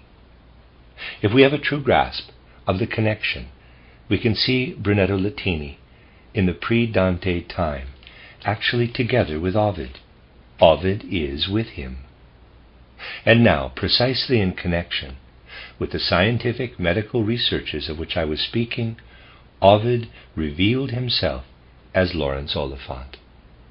The long life since the Ovid time, passing but once to earth again in the interval, and then as a woman, in an incarnation that had little significance for the world outside, came at length to this fulfillment. The content of the soul is transplanted into modern times, and Ovid appears again as Laurence Oliphant. Nor is it Brunetto Latini alone, but other personalities too of the Middle Ages, who assert that Ovid was their guide. At first it sounds like a tradition that simply gets carried on. In reality, Ovid was the guide in the spiritual world for many initiates, appearing again as Laurence Oliphant, with his sublime treatment of physiology and pathology. This connection between Laurence Oliphant and Ovid is of most far-reaching import, and is one of the most illuminating examples one could possibly find. And that is the end of Lecture 5, which is chronologically Lecture 69. You are listening to RudolfSteinerAudio.com. This is a reading of Karmic Relationships, Esoteric Studies by Rudolf Steiner. This is the last volume in the series, Volume 8, and it is the last lecture in that volume, Lecture 6, which is chronologically Lecture 70. If we look back over the evolution of mankind since the mystery of Golgotha, we get the impression that Christianity, the Christ impulse, has only been able to live on within the European and American civilizations in the face of definite obstacles, and in association with other streams of spiritual life. And a study of the growth and gradual development of Christianity reveals many remarkable facts. Today I want to describe in broad outlines the growth and development of Christianity in connection with what ought to live within the Anthroposophical Society, and not only ought to, but can live, because those persons who feel an honest and sincere urge toward anthroposophy have this urge from the very depths of their being.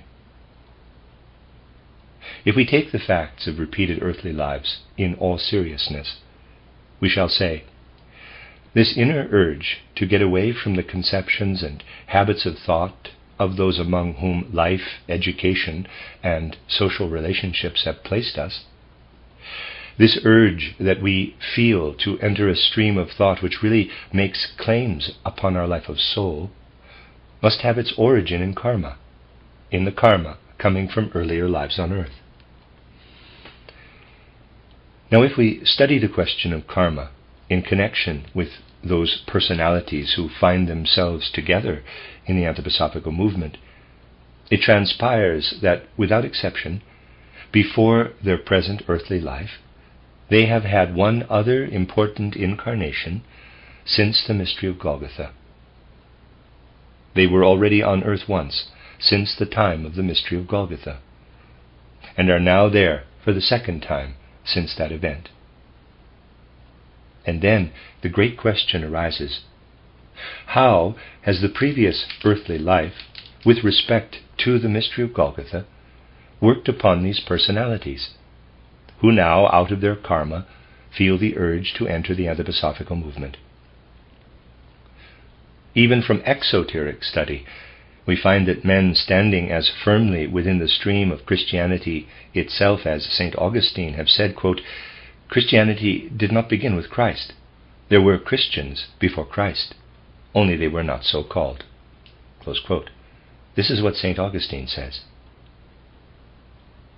Those who penetrate more deeply into the spiritual mysteries of human evolution and can study these spiritual mysteries with initiation science will strongly confirm such a view as is expressed by St. Augustine. For it is a fact. But it becomes necessary then to know in what form that which through the mystery of Golgotha became the historical Christ impulse upon the earth existed in earlier times.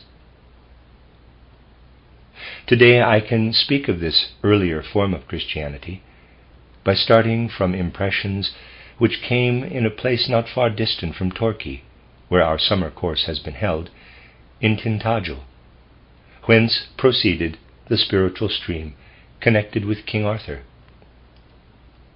It was possible to receive the impressions which can still come today at the spot where King Arthur's castle with its round table stood. Impressions which come above all from the magnificent natural surroundings of this castle. At this place where nothing but ruins remain of the old citadel of King Arthur, where we look back as if in memory across the centuries that have elapsed since the Arthur stream went out from thence, we realize how stone after stone has so crumbled away that there is hardly anything to be recognized of the old castles, which once were inhabited by King Arthur and those around him.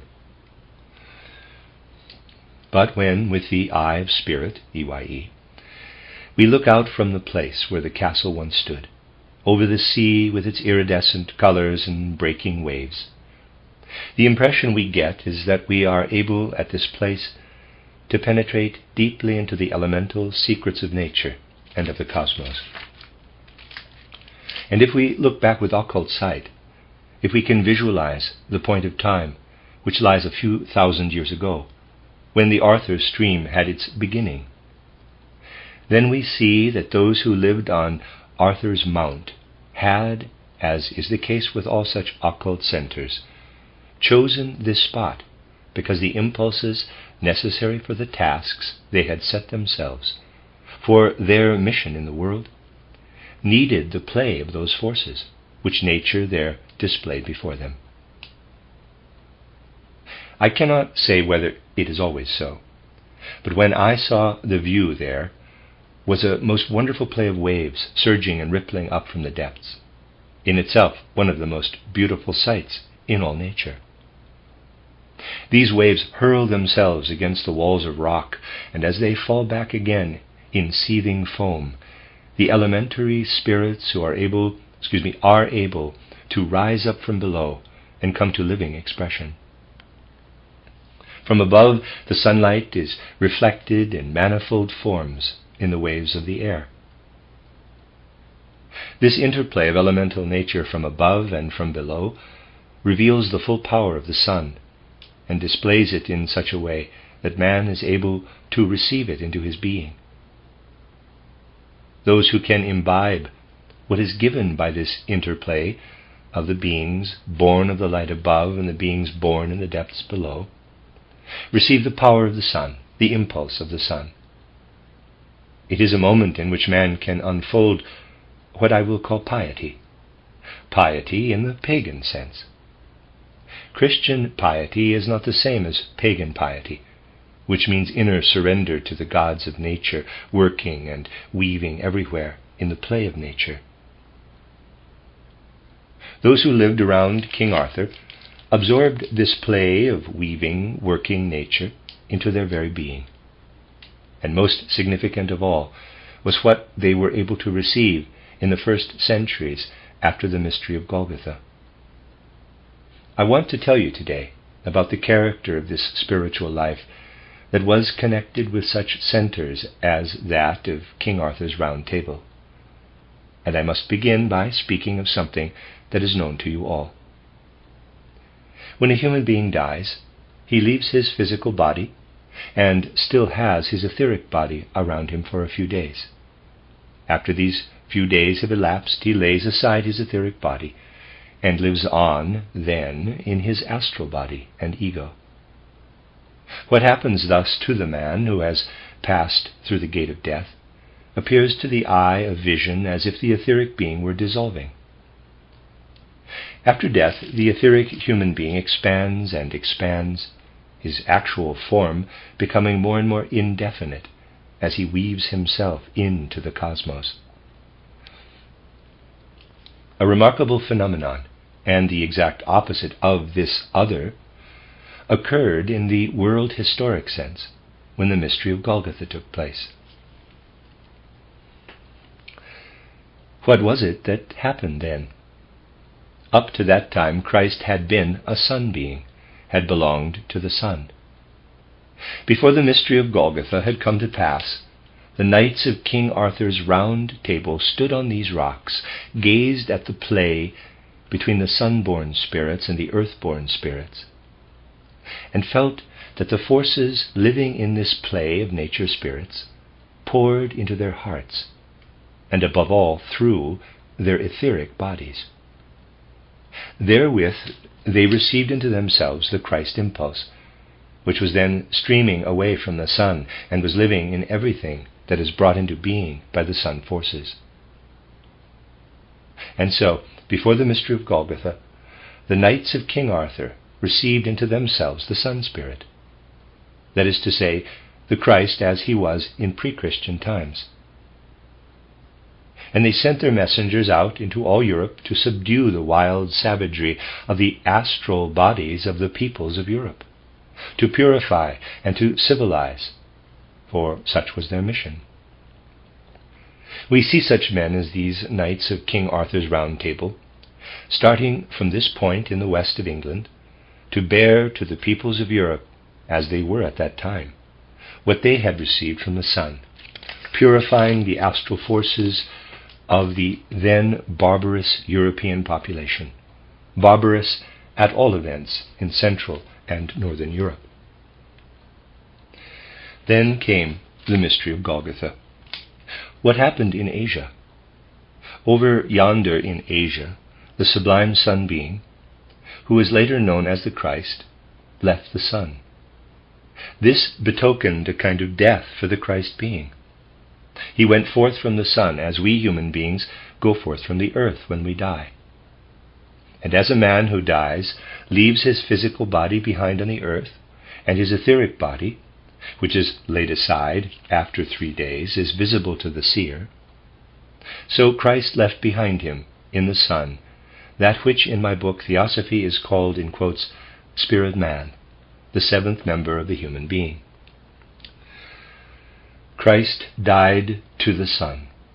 He died cosmically, from the Sun to the earth. He came down to the earth. From the moment of Golgotha onward, his life spirit was to be seen around the earth. We ourselves leave behind at death the life ether, the etheric body, the life body. After this cosmic death, Christ left his spirit man on the Sun, and around the earth his life spirit. So that after the mystery of Golgotha, the earth was swathed, as it were, by the life spirit of the Christ. Now the connections between places are not the same in the spiritual life as they are in the physical life. The life spirit of the Christ was perceived in the Irish mysteries, in the mysteries of Hibernia, and above all by the knights of King Arthur's Round Table. So up to the time of the mystery of Golgotha, the Christ impulse, belonging to the Son, actually went out from this place where the impulses were received from the Son. Afterward the power of the knights diminished, but they lived at the same time within this life spirit which encircled the earth, and in which there was this constant interplay of light and air, of the spirits in the elements from above and from below. Try to picture to yourselves the cliff with King Arthur's castle upon it, and from above the sun forces playing down in the light and air, and pouring upwards from below the elementary beings of the earth. There is a living interplay between sun and earth. In the centuries which followed the mystery of Golgotha, this all took place within the life spirit of the Christ. So that in the play of nature between sea and rock, air and light, there was revealed, as it were in spiritual light, the event of Golgotha. Understand me rightly, my dear friends. If in the first 5 centuries of our era men looked out over the sea, and had been prepared by the exercises practiced by the 12 who were around King Arthur, and who were concerned above all with the mysteries of the zodiac, if they looked out over the sea, they could see not merely the play of nature, but they could begin to read a meaning in it, just as one reads a book instead of merely staring at it. And as they looked and saw, here a gleam of light, there a curling wave, here the sun mirrored on a rocky cliff, there the sea dashing against the rocks, it all became a flowing, weaving picture, a truth whose meaning could be deciphered. And when they deciphered it, they knew of the spiritual fact of the mystery of Golgotha. The mystery of Golgotha was revealed to them because the picture was all irradiated by the life spirit of Christ, presented to them by nature. Yonder in Asia the mystery of Golgotha had taken place, and its impulse had penetrated deeply into the hearts and souls of men.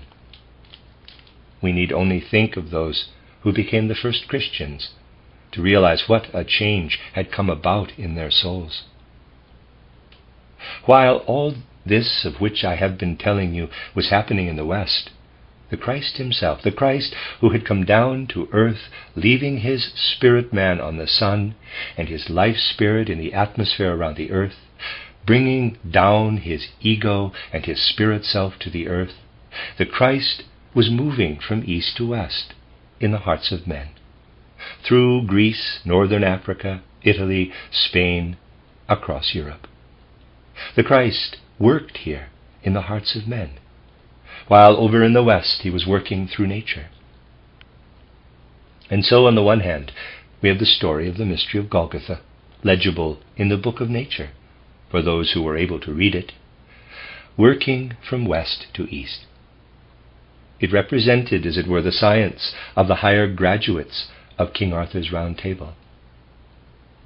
And on the other hand, we have a stream flowing from east to west, not in wind and wave, in air and water, not over hills or in the rays of the sun, but flowing through the blood, laying hold of the hearts of men on its course from Palestine through Greece into Italy and Spain. The one stream flows through nature, the other through the blood and the hearts of men. These two streams flow to meet one another. The pagan stream is still working, even today. It bears the pre-Christian Christ, the Christ who was proclaimed as a sun being by those who were knights of the Round Table, but also by many others before the mystery of Golgotha actually took place. The pre-Christian Christ was carried through the world by this stream even in the age of the mystery of Golgotha. And a great deal of this wisdom was carried forth into the world by the stream known as that of King Arthur and the Knights of the Round Table. It is possible even today to discover these things. There is a pagan Christianity, a Christianity that is not directly bound up with the actual historical event of Golgotha. And coming upward to meet this stream, there is the form of Christianity that is connected directly with the mystery of Golgotha, flowing through the blood, through the hearts and souls of men. Two streams come to meet one another. The pre-Christian Christ stream, etherealized as it were, and the Christian Christ stream. The one is known subsequently as the Arthur stream, the other as the Grail stream. Later on they came together. They came together in Europe, above all in the spiritual world. How can we describe this movement? The Christ who descended through the mystery of Golgotha drew into the hearts of men.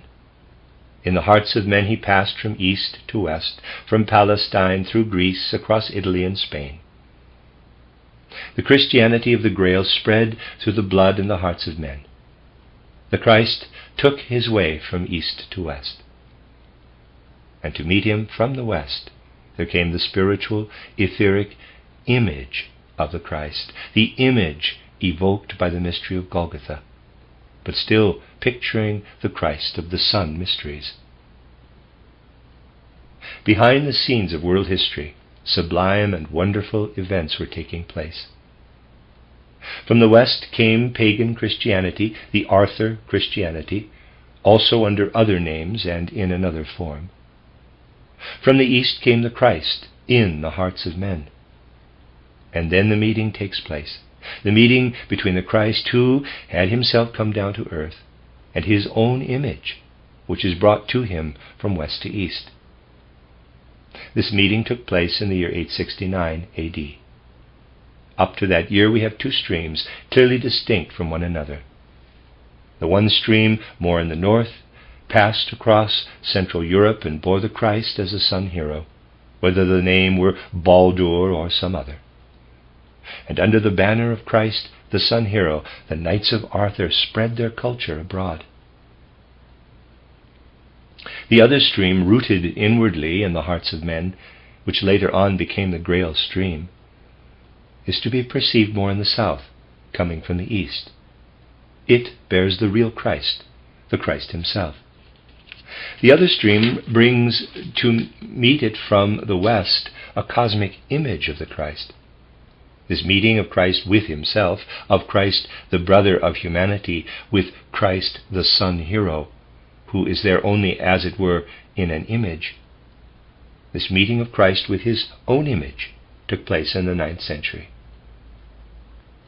I have given you here, my dear friends, an idea of the inner happenings during the first centuries after the mystery of Golgotha, when, as I have already said, the souls were living who are now again upon earth, and who have carried with them from their previous earthly lives the urge to come in sincerity into the Anthroposophical movement. Footnote, see Karmic Relationships, Volume 3. End of footnote. When we consider this significant Arthur stream from west to east, it appears to us as the stream which brings the impulse of the sun into earthly civilization. In this Arthur stream is working and weaving the Michael stream, as we may call it in Christian terminology, the stream in the spiritual life of humanity, in which we have been living since the end of the 70s of the last century. The ruling power known by the name of Gabriel, who had held sway for 3 or 4 centuries in European civilization, was succeeded at the end of the 70s of last century by Michael. And the rulership of Michael will last for 3 to 4 centuries, weaving and working in the spiritual life of mankind.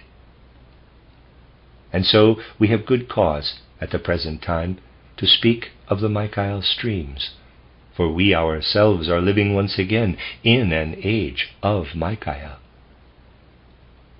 We find one of these Michael streams if we look back to the period immediately preceding that of the mystery of Golgotha, to the Arthur impulse going out from the west, from England, an impulse which was kindled originally by the Hibernian mysteries.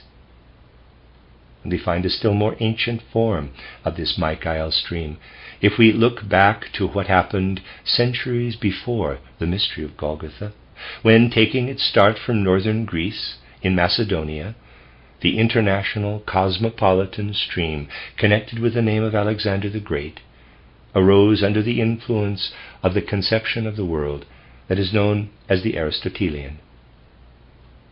What was achieved through Aristotle and Alexander in that pre-Christian age took place under the rulership of Michael, just as now, once again, we are living under his rulership. The Michael impulse was there in the spiritual life at the time of Alexander the Great, just as it is there now in our own time.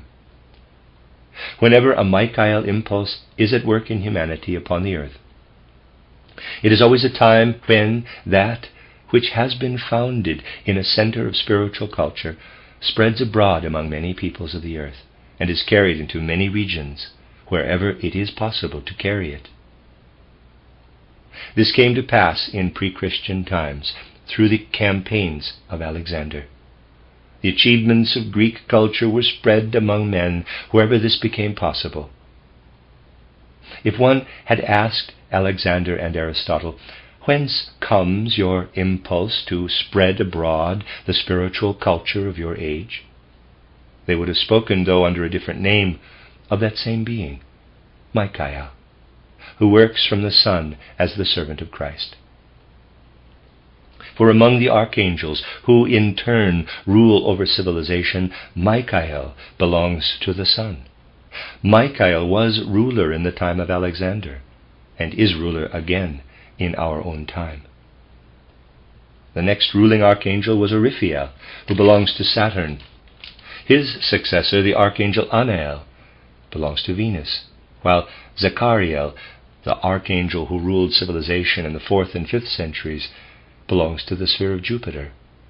Then came Raphael from the Mercury sphere, at the time when a form of thought connected with medicine and healing lived in the background of European civilization. After Raphael came Samael, whose rulership extended little beyond the 12th century. And then came the age of Gabriel.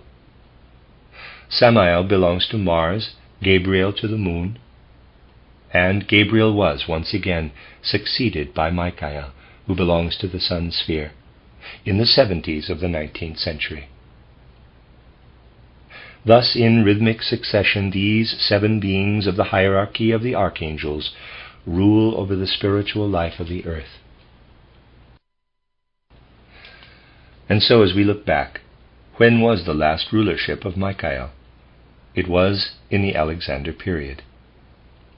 It prevailed during that period when Greek civilization was carried across to Asia and Africa, and finally concentrated in the great and influential city of Alexandria with its mighty heroes of the spiritual life. It is a strange vista that presents itself to occult sight. In the age which lies a few centuries before the mystery of Golgotha. We see going eastward from Macedonia, that is to say, once more from west to east, but this time farther to the east, we see the same stream, which proceeds from the English and Irish souls in the west, and which also flows from west to east. During the Alexander period, Michael was the ruling archangel on the earth. During the Arthur period, when Michael was working from the sun, the influences I have described were sent down from the sun. But what happened later on, after the mystery of Golgotha had taken place? What happened to the kind of thought that had been carried by Alexander the Great over to Asia? At the time when Charlemagne, in his own way, was establishing a certain form of Christian culture in Europe, Harun al-Rashid was living over yonder in Asia Minor. All the Oriental wisdom and spirituality to be found at that time in architecture, in art, in science, in religion, in literature, in poetry, it was all gathered at the court of Harun al-Rashid. And at his side there was a counselor, a man who was not initiated in all these arts and sciences at that time, but who had been an initiate in earlier times, in a former life. Around these two men, Harun al-Rashid and his counselor, we find that all the wisdom which had been carried by Alexander into Asia, all the teachings which had been drawn from the old nature wisdom and were imparted by Aristotle to those he was able to instruct, all this was changed. Alexandrianism and Aristotelianism were permeated and impregnated at the court of Harun al-Rashid with Arabism, with Mohammedanism. And then all the learning thus permeated with Arabism was carried over into the stream of Christianity by way of Greece, but especially by way of northern Africa, Italy, and Spain. It was carried over, inculcated, as it were, into the world of Christendom. But before this, Harun al-Rashid and his counselor had passed through the gate of death. And from that life which leads from death to a new birth, they looked down on what was taking place on earth in the expeditions of the Mohammedan Moors to Spain. From the spiritual world, they watched the form of culture which they themselves had promoted and which had been spread by their successors. Harun al-Rashid concentrated his attention from the spiritual world more on the regions of Greece, Italy, and Spain. His counselor more on the stream going out from the east, across the regions to the north of the Black Sea, through Russia and into Central Europe. And now the question arises, what was the destiny of Alexander and Aristotle themselves? They were deeply bound up with the rulership of Michael, but they were not incarnated on the earth at the time of the mystery of Golgotha. We must try to get a clear conception of the two contrasting pictures. On the earth are those who were contemporaries of the mystery of Golgotha. Christ comes down through the mystery of Golgotha, becomes man, and from then on lives in the earth sphere. And what is happening on the sun? On the sun there are the souls who at that time belonged to Michael, who were living in his sphere. These souls witnessed from the sun the departure of Christ from the sun and his descent to earth. On the earth there were those who witnessed his arrival. That is the difference. The experience of those who were on earth during the Michael rulership at the time of Alexander was that they saw, as it were, the other direction of the Christ event, namely the departure of the Christ from the sun. They live on.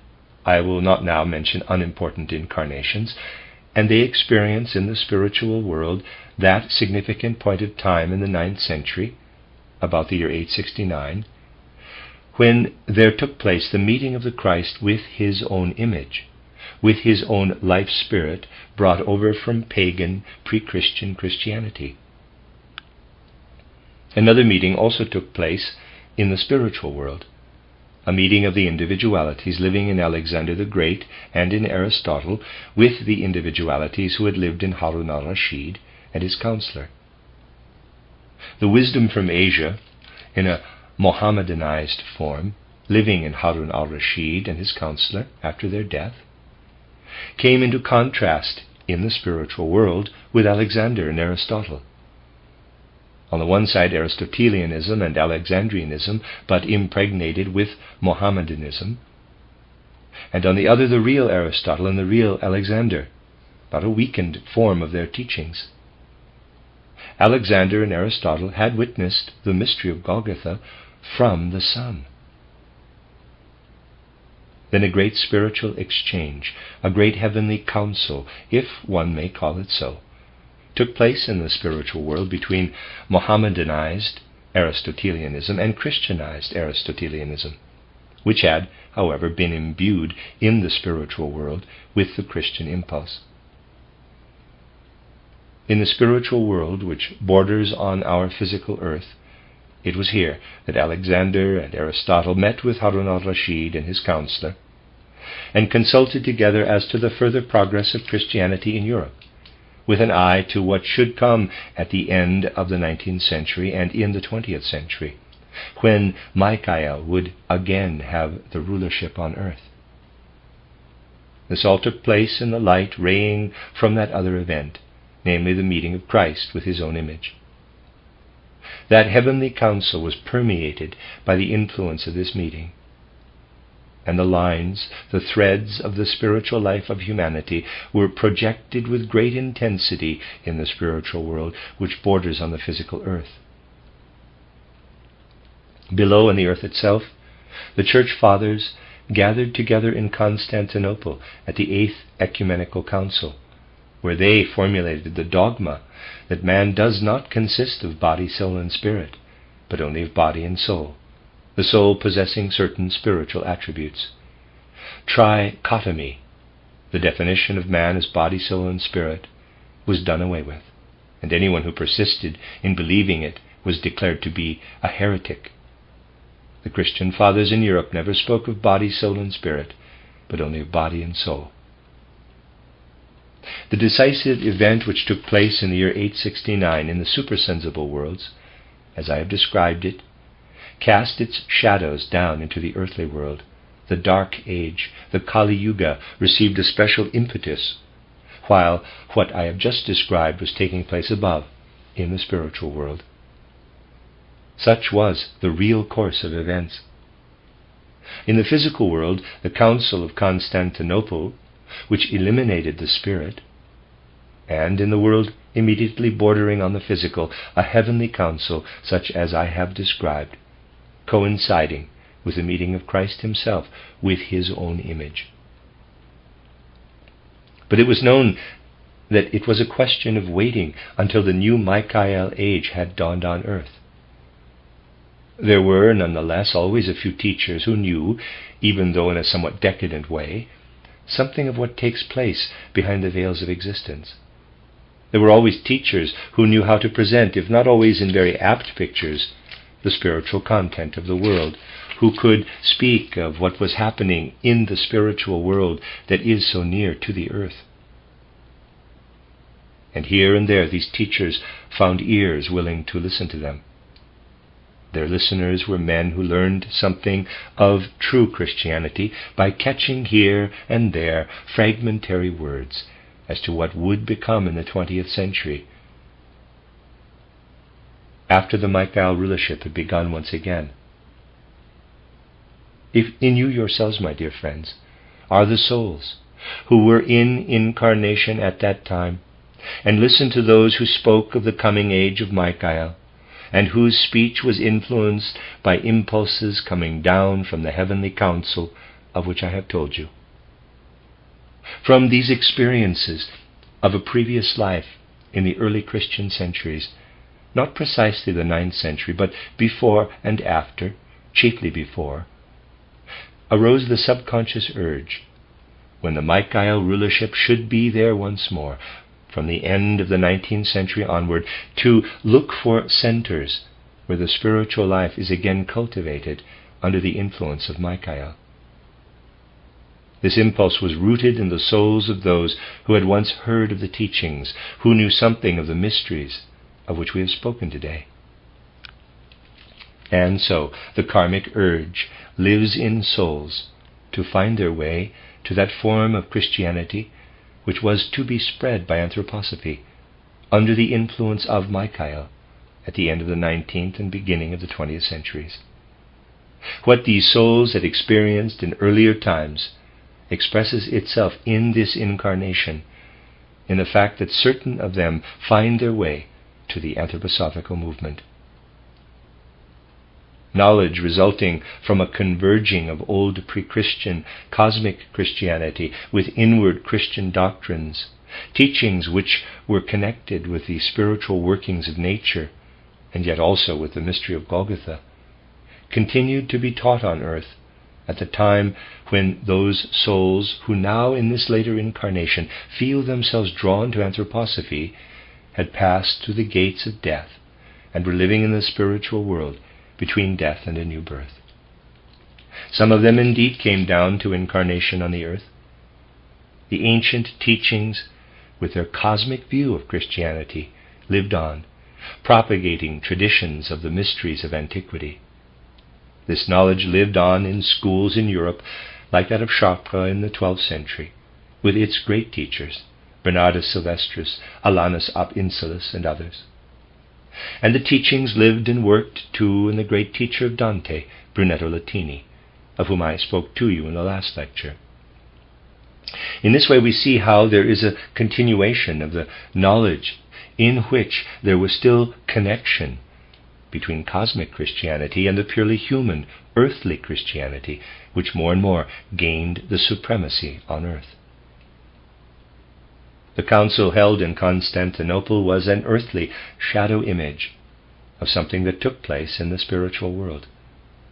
A constant connection was maintained between what was proceeding in the physical world and in the immediately adjacent spiritual world. And because of this, the most illustrious teachers of Chartres felt themselves inspired by the true Alexander and the true Aristotle, although in a still stronger way by Plato and by the Platonic and Neoplatonic thought which prevailed in the mysticism of the Middle Ages. Something of great significance now took place. Those who had grouped themselves around Michael, and who had, for the most part, been incarnated at the time of Alexander, were now living in the spiritual world. Looking down from thence, they saw how Christianity was evolving under the teachers of Chartres. But they waited until these teachers, who were the last who taught of Christianity in its cosmic aspect, they waited until these teachers of Chartres had come up into the spiritual world. And at a certain point of time, at the end of the 12th and beginning of the 13th centuries, there gathered together in the spiritual sphere bordering on our earth the more definitely Platonic teachers of Chartres, and those who had in some way taken part in the Heavenly Council in the year 869. There took place, if I may use trivial words of earth to describe such a sublime event, a kind of conference between the teachers of Chartres, who had just ascended into the spiritual world and were now to continue their existence there, and those who were on the point of descending to earth, among them the individualities of Alexander and Aristotle, who immediately afterward incarnated in the Dominican order. And then, in a body of teaching that is so misunderstood today, but the deep significance of which ought to be realized, in scholasticism, preparation was made for all that was to come later on in the next age of Michael. And now, in order that they might enter right into the heart of Christianity, the souls who belonged to the sphere of Michael, who had lived in the old Alexander time, who had not lived on earth during the first Christian centuries, or at least only in unimportant incarnations, these souls now came into incarnation in order to imbibe Christianity in the Dominican or other orders, but mainly in the Dominican order. Again they passed through the gate of death and continued their existence in the spiritual world. In the 15th century and lasting on into the 16th, and it must be remembered that time relationships are quite different in the spiritual world, there took place in the supersensible world the great process of instruction instituted by Michael himself for those who belonged to him. A great supersensible school was founded, a school in which Michael himself was the teacher, and in which those souls took part who had been inspired by the impulses of the Alexander age, and had later steeped themselves in Christianity in the manner described. All the discarnate souls who belonged to Michael took part in this great school in the supersensible world during the 14th, 15th, and 16th centuries. All the beings of the hierarchy of angels, archangels, and archai who belonged to the Michael stream, as well as many elementary beings, also took part in it. In this supersensible school, a wonderful review was given of the wisdom of the ancient mysteries. Detailed knowledge in regard to the ancient mysteries was imparted to the souls partaking in this school. They looked back to the sun mysteries, to the mysteries of the other planets.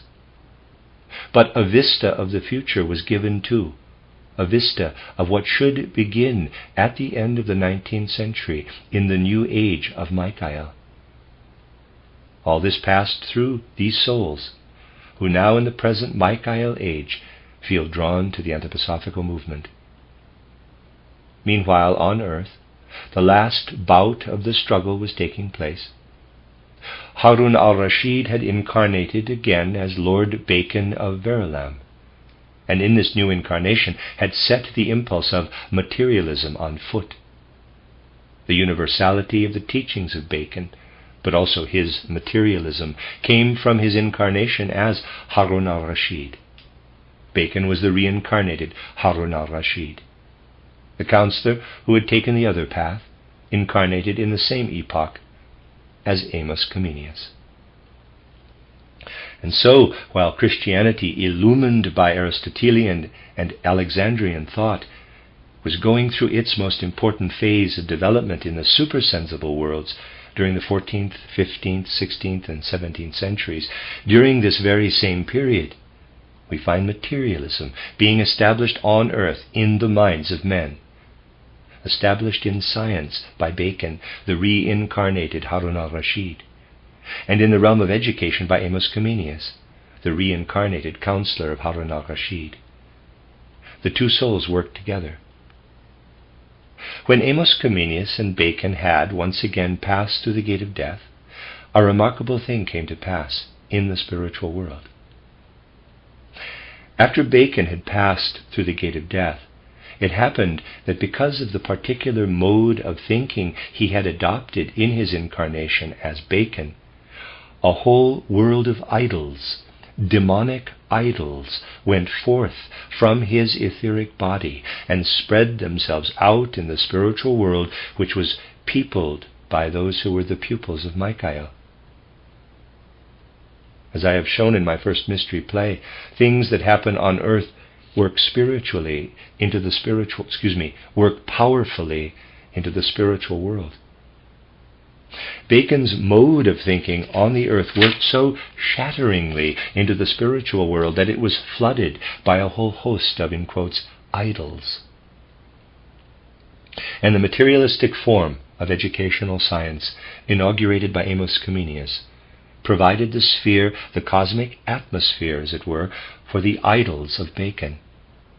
Bacon provided the idols. And just as we human beings have around us the mineral and plant kingdoms, so these idols of Bacon were surrounded by other kingdoms which were necessary to their existence, and these were provided by what Amos Comenius had instituted on earth. The individualities who had once lived on the earth as Alexander and Aristotle set themselves to fight these demonic idols. And the conflict continued until the time when the French Revolution broke out on the earth. The idols the demonic idols, which it had not been possible to overcome, which had, as it were, escaped from the fight, descended to earth and became the inspiring forces of the materialism of the 19th century with its many consequences. These forces are the inspirers of the materialism of the 19th century. The souls who had remained behind, who, with the assistance of the individualities of Aristotle and Alexander, had profited by the teaching of Michael, came back to earth, bearing the impulses I have described, toward the end of the 19th and the beginning of the 20th century. And many of these souls can be recognized in those who come to the Anthroposophical movement. Such is the karma of those who come to the movement with inner sincerity. It is a shattering experience to hear of what is happening immediately behind the events in the outer world at the present time. But it is something which, under the impulse of the Christmas Foundation at the Goetheanum, must be implanted in the hearts and souls of those who call themselves anthroposophists. It must live in their hearts and souls, and it will give them the strength to work on. For those who are anthroposophists today, in the true sense, will feel a strong urge to come down again to the earth very soon. And with the faculty of prophecy, connected with the Michael impulse, it can be foreseen that many anthroposophical souls will come again to the earth at the end of the 20th century in order to bring to full realization the anthroposophical movement, which must now be established on a firm and sure foundation. Every anthroposophist should be moved by this knowledge. Quote, I have in me the impulse of anthroposophy. I recognize it as the Michael impulse. I wait and am strengthened in my waiting by true activity in anthroposophy at the present time, in order that after the short interval allotted in the 20th century to anthroposophical souls between death and a new birth, I may come again at the end of the century to promote the movement with much more spiritual power. I am preparing for the new age, leading from the 20th into the 21st century. Close quote. It is thus that a true anthroposophist speaks. Many forces of destruction are at work upon the earth. All culture, all civilized life must fall into decadence if the spirituality of the Michael impulse does not so lay hold of men that they are capable of bringing upliftment to the civilization that is hurrying downhill. If there are to be found truly anthroposophical souls, willing to bring this spirituality into earthly life, then there will be a movement leading upward. If such souls are not found, decadence will continue to spread. The great war, with all its attendant evils, will be merely the beginning of still worse evils. Human beings today are facing a great crisis. Either they must see civilization going down into the abyss, or they must raise it by spirituality and promote it in the sense of the Michael impulse. That, my dear friends, is what I had to say to you on this occasion, and my desire is that it shall work on and bear fruit in your souls. For as I have often said at the conclusion of a happy and satisfying visit, when we have worked together for a time, we know as anthroposophists that it is our karma to have been able to do so. We know, too, that we still remain united, even when divided in physical space. We shall remain united in the signs that can reveal themselves to the eyes of spirit and to the ears of soul, if what I have said in these lectures has been received in full earnestness and has been understood. That is the end of Lecture 6, which is chronologically Lecture 70.